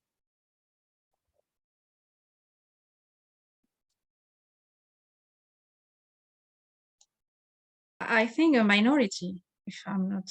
So minority, some number, Camellia, because minority is not measurable. New has typed in saying 35%. Okay, we have some number here. So is it 35%, less than 35, more than 35? I can say 20%. So Camellia is saying 20%. Marcelino is saying 25%. Okay. Again, with the research Steve and Steph did, this is a generic research. What they found out was somewhere around 15 to 20%, or sorry, 10 to 15% fall in this category. 10 to 15%. Of course, it varies. This is an average. Now, prima donnas, which means people who are good at what they do, but they don't necessarily fit within the culture of the company. How many percentage do you think a team or a company is going to have who will have these prima donnas? More than role models, less than role models? Teresina has typed in 20%. Okay. New is saying 60%. Camellia is saying 30%. Well, I'm not sure if you're talking about your own organization, but anyway, we'll see. Fausto, I hope I'm pronounced your name correctly, saying 50%. Sydney is saying 20%. Piso is saying 25%. Again, in that research, they said it's somewhere around 35 to 40%. Because if you carefully observe, during an interview, most of the questions asked are related to technical skills, how good you are in doing a particular job. Of course, they say we will test these people on soft skills, but in today's world, still a lot of emphasis is given on technical skills because that is what in most of the schools and colleges that one will go about learning. How about team players? Do you think there'll be more than prima donnas, less than prima donnas? Team players. As we're kind of running out of time, I'll give you the answer. They're around 30 to 35%. And then wrong recruits, in spite of the different rounds of interview a company is going to have, you will end up having 15 to 20%. And this is where a lot of companies are trying to have more rounds of interview so that they can reduce this 15 to 20% to less than 10% so that they can save a lot of time in HR recruitment and training. Now, from your experience, ideally, a company organization would love to have everyone in the role model category. This is where all the training is done. Probably that's the intention of having this particular training as well. They would love to have people in the role model category. Wrong recruits, getting the wrong recruits to move to one of these sectors is next to impossible. It is only the prima donnas or the team players who can be moved to become role models. From your experience, which is more challenging? Moving prima donnas to become role models or team players to become role models? Who is more challenging? If you think prima donnas, type PD. If you think team players, type TP. Who is more challenging to be trained to become role models? I ask this question sometimes to students who may not have worked and may not have got a lot of experience, work experience. Even they say prima donnas, as Camellia and you have said, because these people who are good at what they do, they start with the three most dangerous words in English, which is, I know that. What can you teach someone? How can you train someone? How can you coach someone who is not ready to listen? So this is where one needs to adapt, if at all they have to become a leader or a manager and take those senior responsible position, to be open to learning, training, and also educating. Now, this is the challenge companies had yesterday, they have today, and I'm sure they're going to have tomorrow. But what I'm more interested is when this happens. 2 years from now, 3 years from now, 5 years from now, there are going to be jobs and industries that do not exist today. When that happens, do we have the skills or the skills that we think we have today? Do you think we can use the same skills to still not just survive, but to thrive? If you remember, I mentioned about the book, The Beliefs. Oh yes, I'm already successful. I have been successful in the past. I've got this managerial role. I'm afraid it may not be the case if you're not ready to learn, relearn, and unlearn when these opportunities show up. Now, people ask me, Chinmay, what do you think these opportunities are? What do you think these jobs are? Honestly, I don't know. But I know a few things. There are certain evergreen skills. Doesn't matter in which part of the world, which business we are in. One is obviously the communication skills. We might say our business is B2B, B2C, B2G. End of the day, it is edge to edge. It is human to human. A human is pretty much teaching to another fellow human, dealing with another fellow human.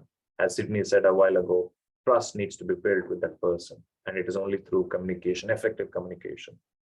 And another thing is, it is around numbers, data, finance. If you carefully observe, almost every decision we make in our life is directly or indirectly related to numbers. Today, Geeta from Amity University organized this particular webinar for all of us. Now here in India, it's 3:30 in the afternoon. She asked me to be ready by 2:30 to start this session. 2:30, numbers, 8th of Feb, 8 numbers, Feb, second month of the year, numbers. I'm wearing specs. I can see Camilla wearing specs. We know the power of our glass, numbers. How will we know in any sport who's winning or losing? Looking at the scoreboard, we are looking at numbers. If we have to step out of the house, especially when I was in Melbourne, we had to look at the phone for the weather forecast and decide whether to wear a sunscreen or a sweater or a suit. What are we looking at? We were looking at numbers, forecast. The food we eat, for my height, for my body weight, for my age, I have to eat this. Someone has calculated the calories, vitamins, so I know this is good, this is not. Which means if we carefully observe, almost every decision we make in our life is directly or indirectly related to numbers. Because numbers helps us to be more decisive, numbers helps us to be more accurate, numbers do not lie. However, when it comes to numbers, unfortunately, many people have this perception, ooh, numbers, it's scary, it's difficult, I was not good at maths, I haven't studied commerce or accounting or finance, so on and so forth. Guess what? Even I don't have any finance or accounting or commerce background. But today I teach the subject business finance management in some of the business schools in Australia. In fact, I've written 2 books on the subject finance. The reason I'm sharing this is simply because you don't have to have that education background, because finance is a common sense subject. Unfortunately, common sense is not very common. And that is what I keep reminding people.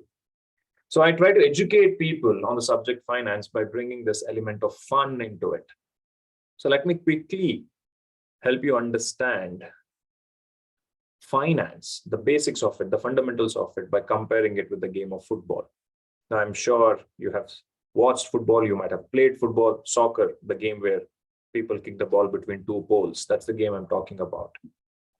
Now, in the game of football, what is the aim of the game? The aim of the game is to make sure a team will score more goals than the opponent. In business or in any organization, what is the aim of the game? The aim of the game is to make more money than it spends.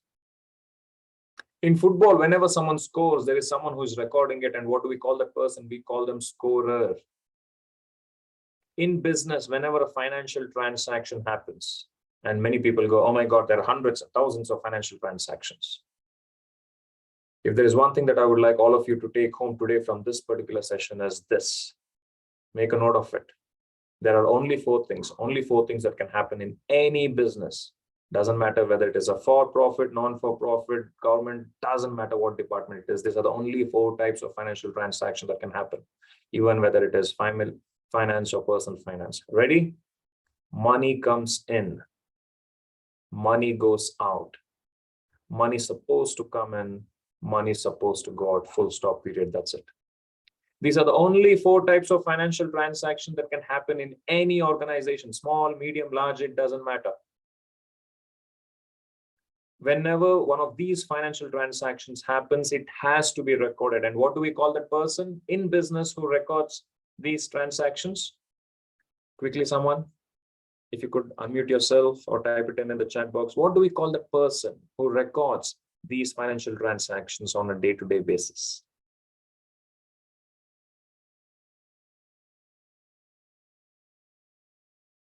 Because it has to be recorded, and that is what data is all about. The collecting, gathering data.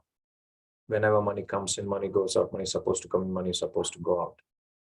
As we're slightly running out of time, I'll answer my own question. Many people say they are called accountants, but the technical word is bookkeeper. They're keeping the books. In many small to medium scale businesses, this itself is an issue. Because imagine a scorer is not scoring the goals properly. Will we know who is winning or losing? It's the same thing in business. When financial transactions are not recorded, then how will we know possibly if a business is making profit or not? Same thing in any project, like the example we used of Dr. Ignas. He started doing research. He started capturing data. How many babies are born in the morning? How many babies are born in the afternoon? So on and so forth, which means he was tracking, recording data. That is what these people do. If this itself is not recorded properly, then it's like garbage in, garbage out. Back to football, there is someone called as a referee. What is the role of a referee? To make sure everyone abides by the rules of the game and there's a fair game played. This role in business to a great extent is played by accountant. Accountant count. They count the financial transactions and they make sure business abides by the regulations set by the taxation office. Now, have you ever seen a football player asking the referee, hey, where should I kick the ball? So in business, why do we think that when it comes to finance decisions, it is the responsibility of some accountant or someone in the finance department? This is where we need to understand the difference between finance and accounting. Accounting is not finance, finance is not accounting. They're two different things. Accounting is mainly for accountants. Finance, it's for everybody. In the game of football, before someone kicks the ball, they know the score, they know the situation. Accordingly, they will decide whether to pass the ball next to the player or go after the goal. They decide whether to play aggressively or defensively. Same thing in business. When we are making decisions in our business, in our organization, as leaders, as managers, do we know how it is going to impact the bottom line of our company? Because end of the day, to do any project, even to do something differently, we have to do a lot of research and development. And where will that money come from? And most of the research and development, we will fail. And who is going to pay for that? This is where, when we say data-driven decision, as a leader, one should know the cost of doing something and the cost of not doing something. And this is where we need to have those data, which needs to be read, understood, analyzed, interpreted, evaluated, which I will discuss in the next slide. Back to football. A team wants to enter the championship to win and keep winning and win the championship. Same thing in business or any organization. We don't start any project or organization to do it once. We want it to be profitable. So for something to be profitable, we need to have the P's in place: people, price, process, product, and the list goes on, which means we need to have people from different departments on the same page, so that collectively we know when we are making the decision, how will it help our organization to go from here to there? And this is where I mentioned, when we say we are here, we want to go there, we need to have one common there, one vision, one goal to a great extent.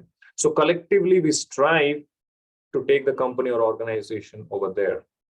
This is where a leader who would have come up with a vision or a goal collectively with the team needs to drive the people with the hard, evident data. And finally, it is all about where we need to go. And as I mentioned, we need to go there, from here to there. Now, here from a business perspective, it shouldn't be from sales or turnover, because many people say our company makes 1 million, 2 million, 5 million turnover. But business is not just about turnover. It is more about leftover. It is not about how much we make. It is more about how much we keep. And for that, we need to understand PBT, profit before tax. In fact, next Tuesday, I'll be talking specifically and more. We will be giving more inputs on the finance aspect of it. But anyway, I just wanted to bring this up. As we discussed, why are we still here and how to go from here to there?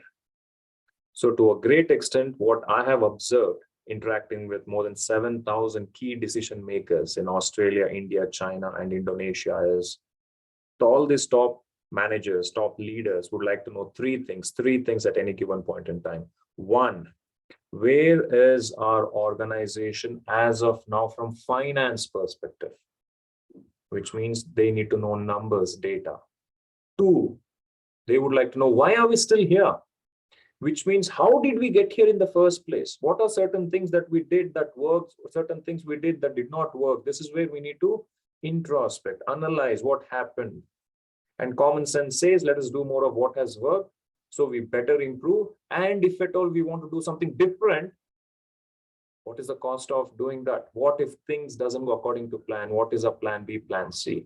Like if we are using Google Maps going from one location to another, let's say we missed an exit, immediately it will reroute. That's plan B. So similarly, when we want to go from here to there, Do we have those plan B and plan C in the pipeline? And this is where, again, it has to be driven by data so that we know if we are not achieving whatever we want to achieve in the next 3 months, immediately, what's our plan B? This is where data numbers will come into picture. So here are the 4 things once again. Money comes in, money goes out, money is supposed to come in, money is supposed to go out. Nothing can happen outside these 4 financial transactions. And in any organization, if we can use this as the foundation, pretty much we can, all the strategies that we come up with, because I keep sharing almost the same slide with all the top decision makers with regards to how can we take the company from here to there. And people will come up with a lot of strategy. What I've observed is we are never short of ideas. We are never short of strategies. But the challenge is when I ask them, which are those ideas, which are those strategies that we want to implement, this is where people will be biased. Salesperson will say, sales HR person will say, training production person will say, process. Instead, how about collectively we all come together and analyze and make sure how we can take the organization from here to there. And I will show you the 4 things, using these 4 things, pretty much all the strategies, how it will fall under this. When do you think money comes into any business or organization? When will money come into any business or organization or any project?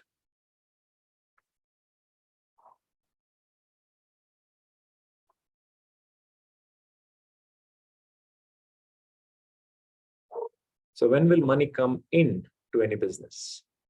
Feel free to unmute yourself.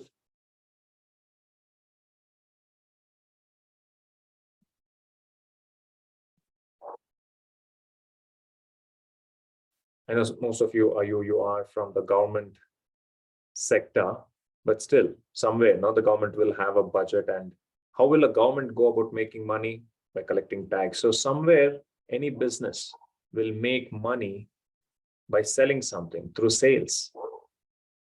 And when it borrows money, again, money comes into the business. And when it increases the price of a product or service, again, money comes into the business. So mainly, these are the 3 ways more money can come into the business: by selling a product or service, by increasing the price of the product or service, or through borrowings.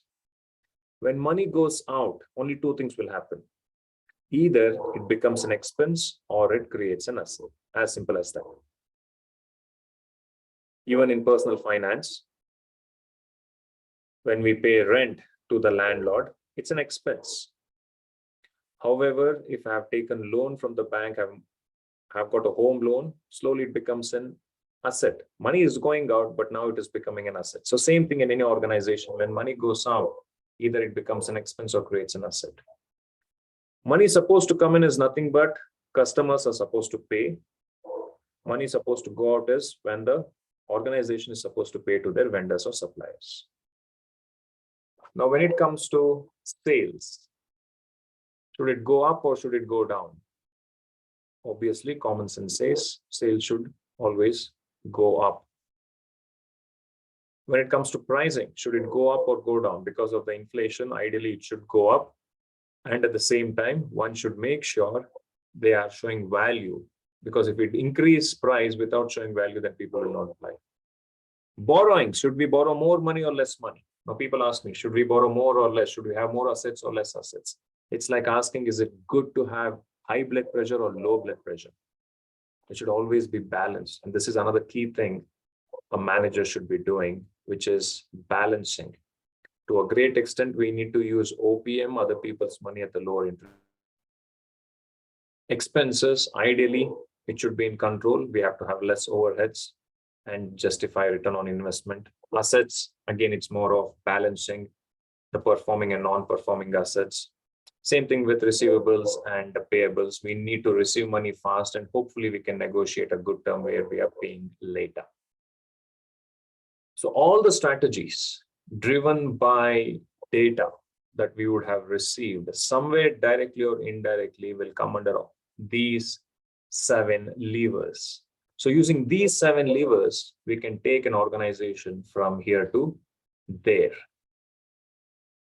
Again, to take an organization from here to there, first we need to know what there is all about. And this is where, as leaders, we need to have that common goal and vision, driven by strategy and having that open mindset to embrace the strategy. Any questions at this stage? So if there are any questions, I would request the participants to please unmute yourself, or maybe you can just post it in the chat box. And Chinmay will be very happy to take your questions. Anybody?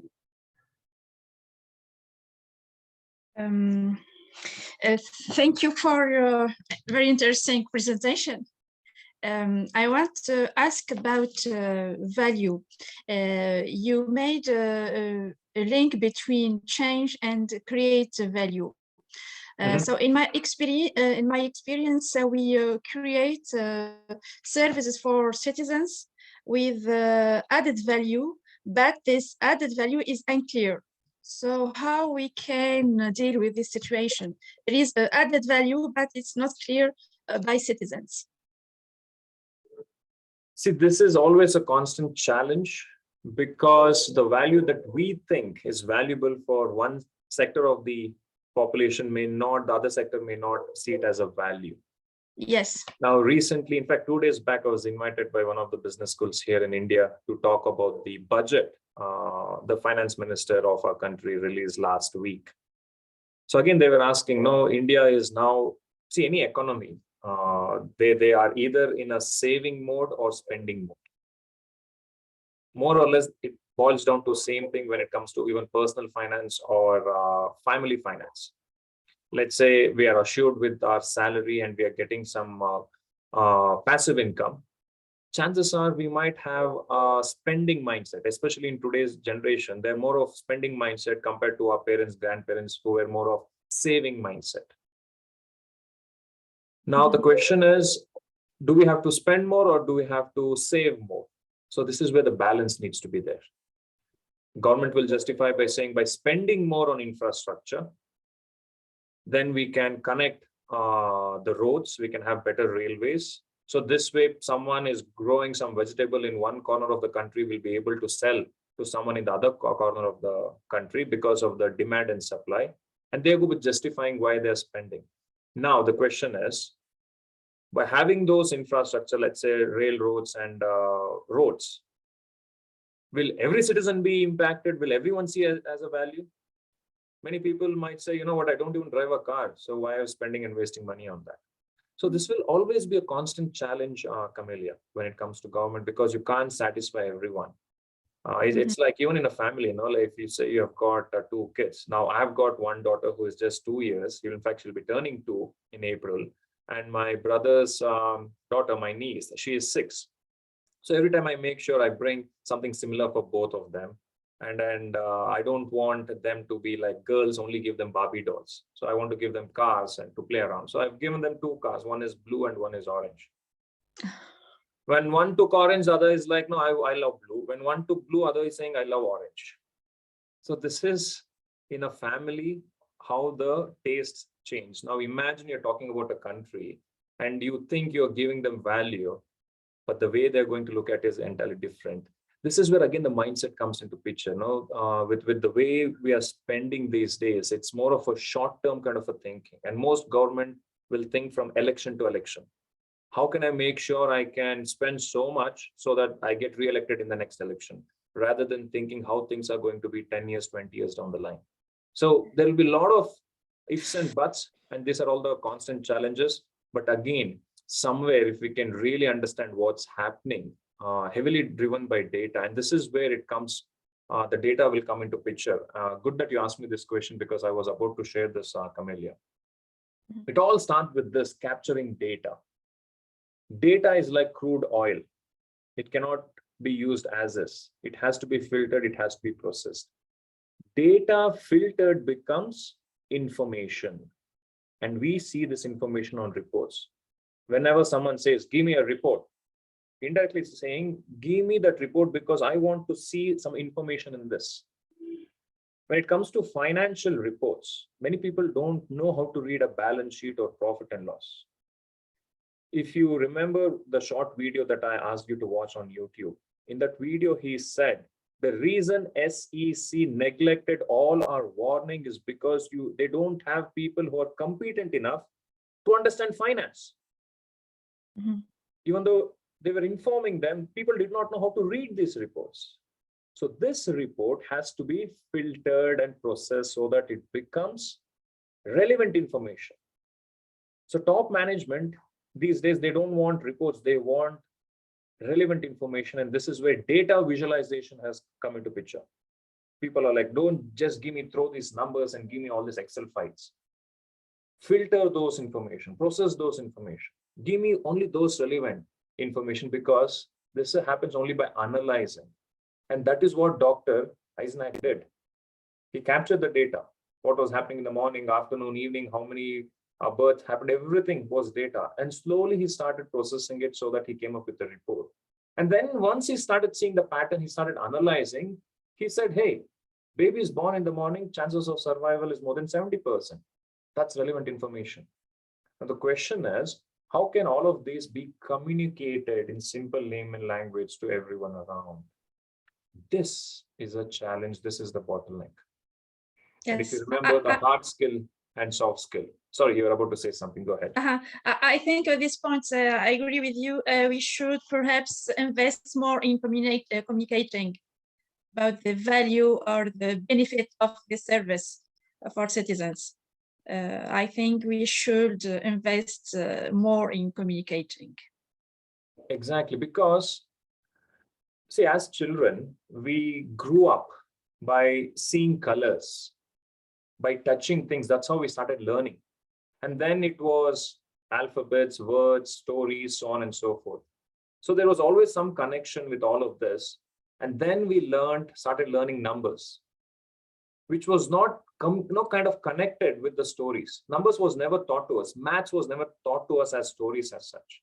So that's why, because of this gap, many people, they disconnect when they see numbers. They say numbers is scary, numbers is boring, I don't understand. But when we talk about data, it is all numbers. And every decision we are making is based on numbers.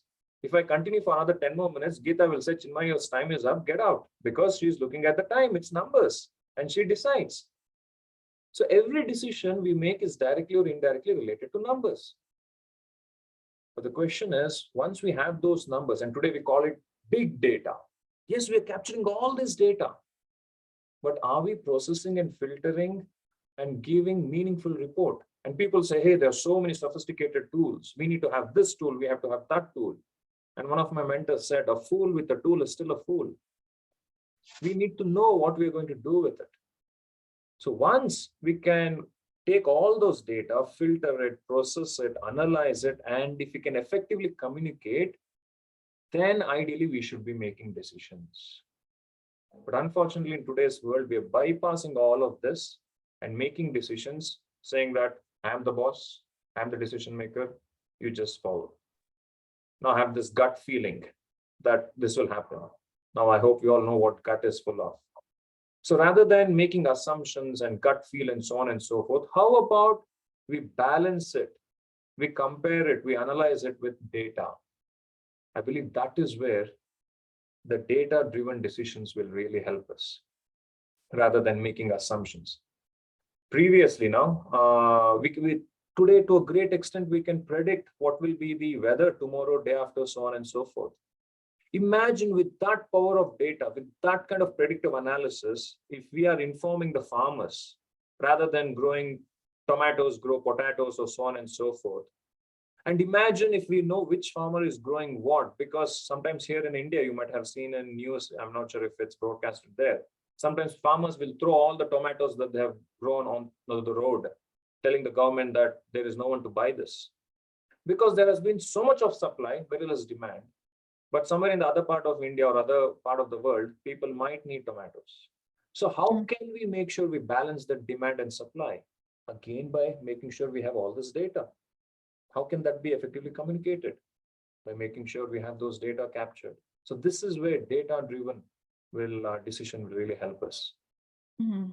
It's a process, yes. Whole process. Yes, yes.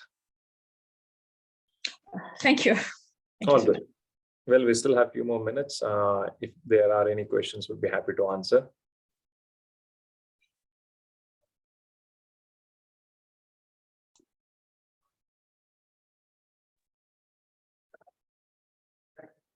So, thank you, Camelia. It was an interesting question, and thank you, Chinmay. You attended really well. So, is there any other question from anybody?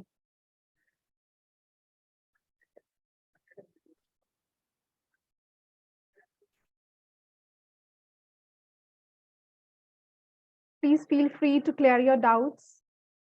And if you have any question regarding the session, I think Chinmay will be very happy to take it up.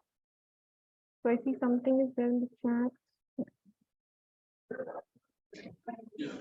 So finally, Yes, very much, sir. We have learned a lot from your presentation and very informative presentation. Thank you so much. Pleasure. Thank you. Thank you for your kind words. Finally, Lena, I was about to say, we come up with all these strategies, all these amazing things. Let's do this. And we have this business plan and everything, colorful graphs, red line, yellow line, blue line, underline, everything is done. But it doesn't get executed. And that is mainly because of the culture that we might have in an organization. Peter Drucker, one of the famous management gurus, said, culture eats strategy for breakfast. I repeat, culture eats strategy for breakfast. So you come up with all these amazing strategies, and this is Peter Drucker. If we don't have the culture, that mindset to think better, to think differently, then pretty much they will be using those 3 words. I know that. We are not interested. It was always done this way. So as leaders, this is one of the things that we need to figure out how we can change that ecosystem, the culture, where we are more adaptive for new learning. And that's where we need to bring in strategy. It's not this or that, it is this and that, and it has to go parallelly. So it's 4 o'clock. I'll hand it over to Geeta, unless if someone has got any question or comment, then yes, we'll be happy to hang around. Yeah, so if there's any question, I think we can just take one more question if there is. So I don't see, yeah. Is there something that somebody was saying? All right. So with that, I would like to thank Chinmay for taking such a wonderful session on data-driven decision making. So it's not just about data, it is, how you communicate it, what insights you draw from the data. And again, very rightly mentioned that if your organization does not have the right kind of culture, so the culture will also eat the strategy, no matter how good a strategy is. So thank you for that closing note, Chinmay. It was a very, very interesting and insightful session. And again, we would be looking forward to more of your sessions in the coming days. So I'm sure that our participants have taken a lot from you, and thank you for the presentation. So even our participants are appreciating your session, and they are saying a thanks, and they appreciate the presentation. So thank you so much, Chinmay, and we would be looking forward to more of your sessions in the coming days. Thanks a lot. Thank you. Thank you for having me. Thank you. Thank you so much. Everyone have a Thank you, Mr. Chinmay. Thank you. Geeta, I want to thank the sir. speaker. Thank you. Yes, sir. Yes, sir. Yeah. I'm Brigadier Sharma. I want to thank the speaker for an excellent session. Wonderful session. Thank you very much, Amazing sir. session. Thank you very much. Thank you. And that too, at a Thank very short notice, he agreed, sir. So yeah, thanks from all of us to you, Chinmay. I'll probably record the last bit because I need to show my wife. It is her birthday today, so I have to take permission from her. Yeah. Rather than the lunch plan, we are having a dinner. No. Wishing your wife a very, very happy birthday from all of us. Happy birthday. Thanks for being here with us. Happy birthday. Thank you. Okay, Thanks, everyone. Chinmay. Bye-bye. Thank you so much. Thank you. Thank Pleasure. you. Take care. See you then. Bye.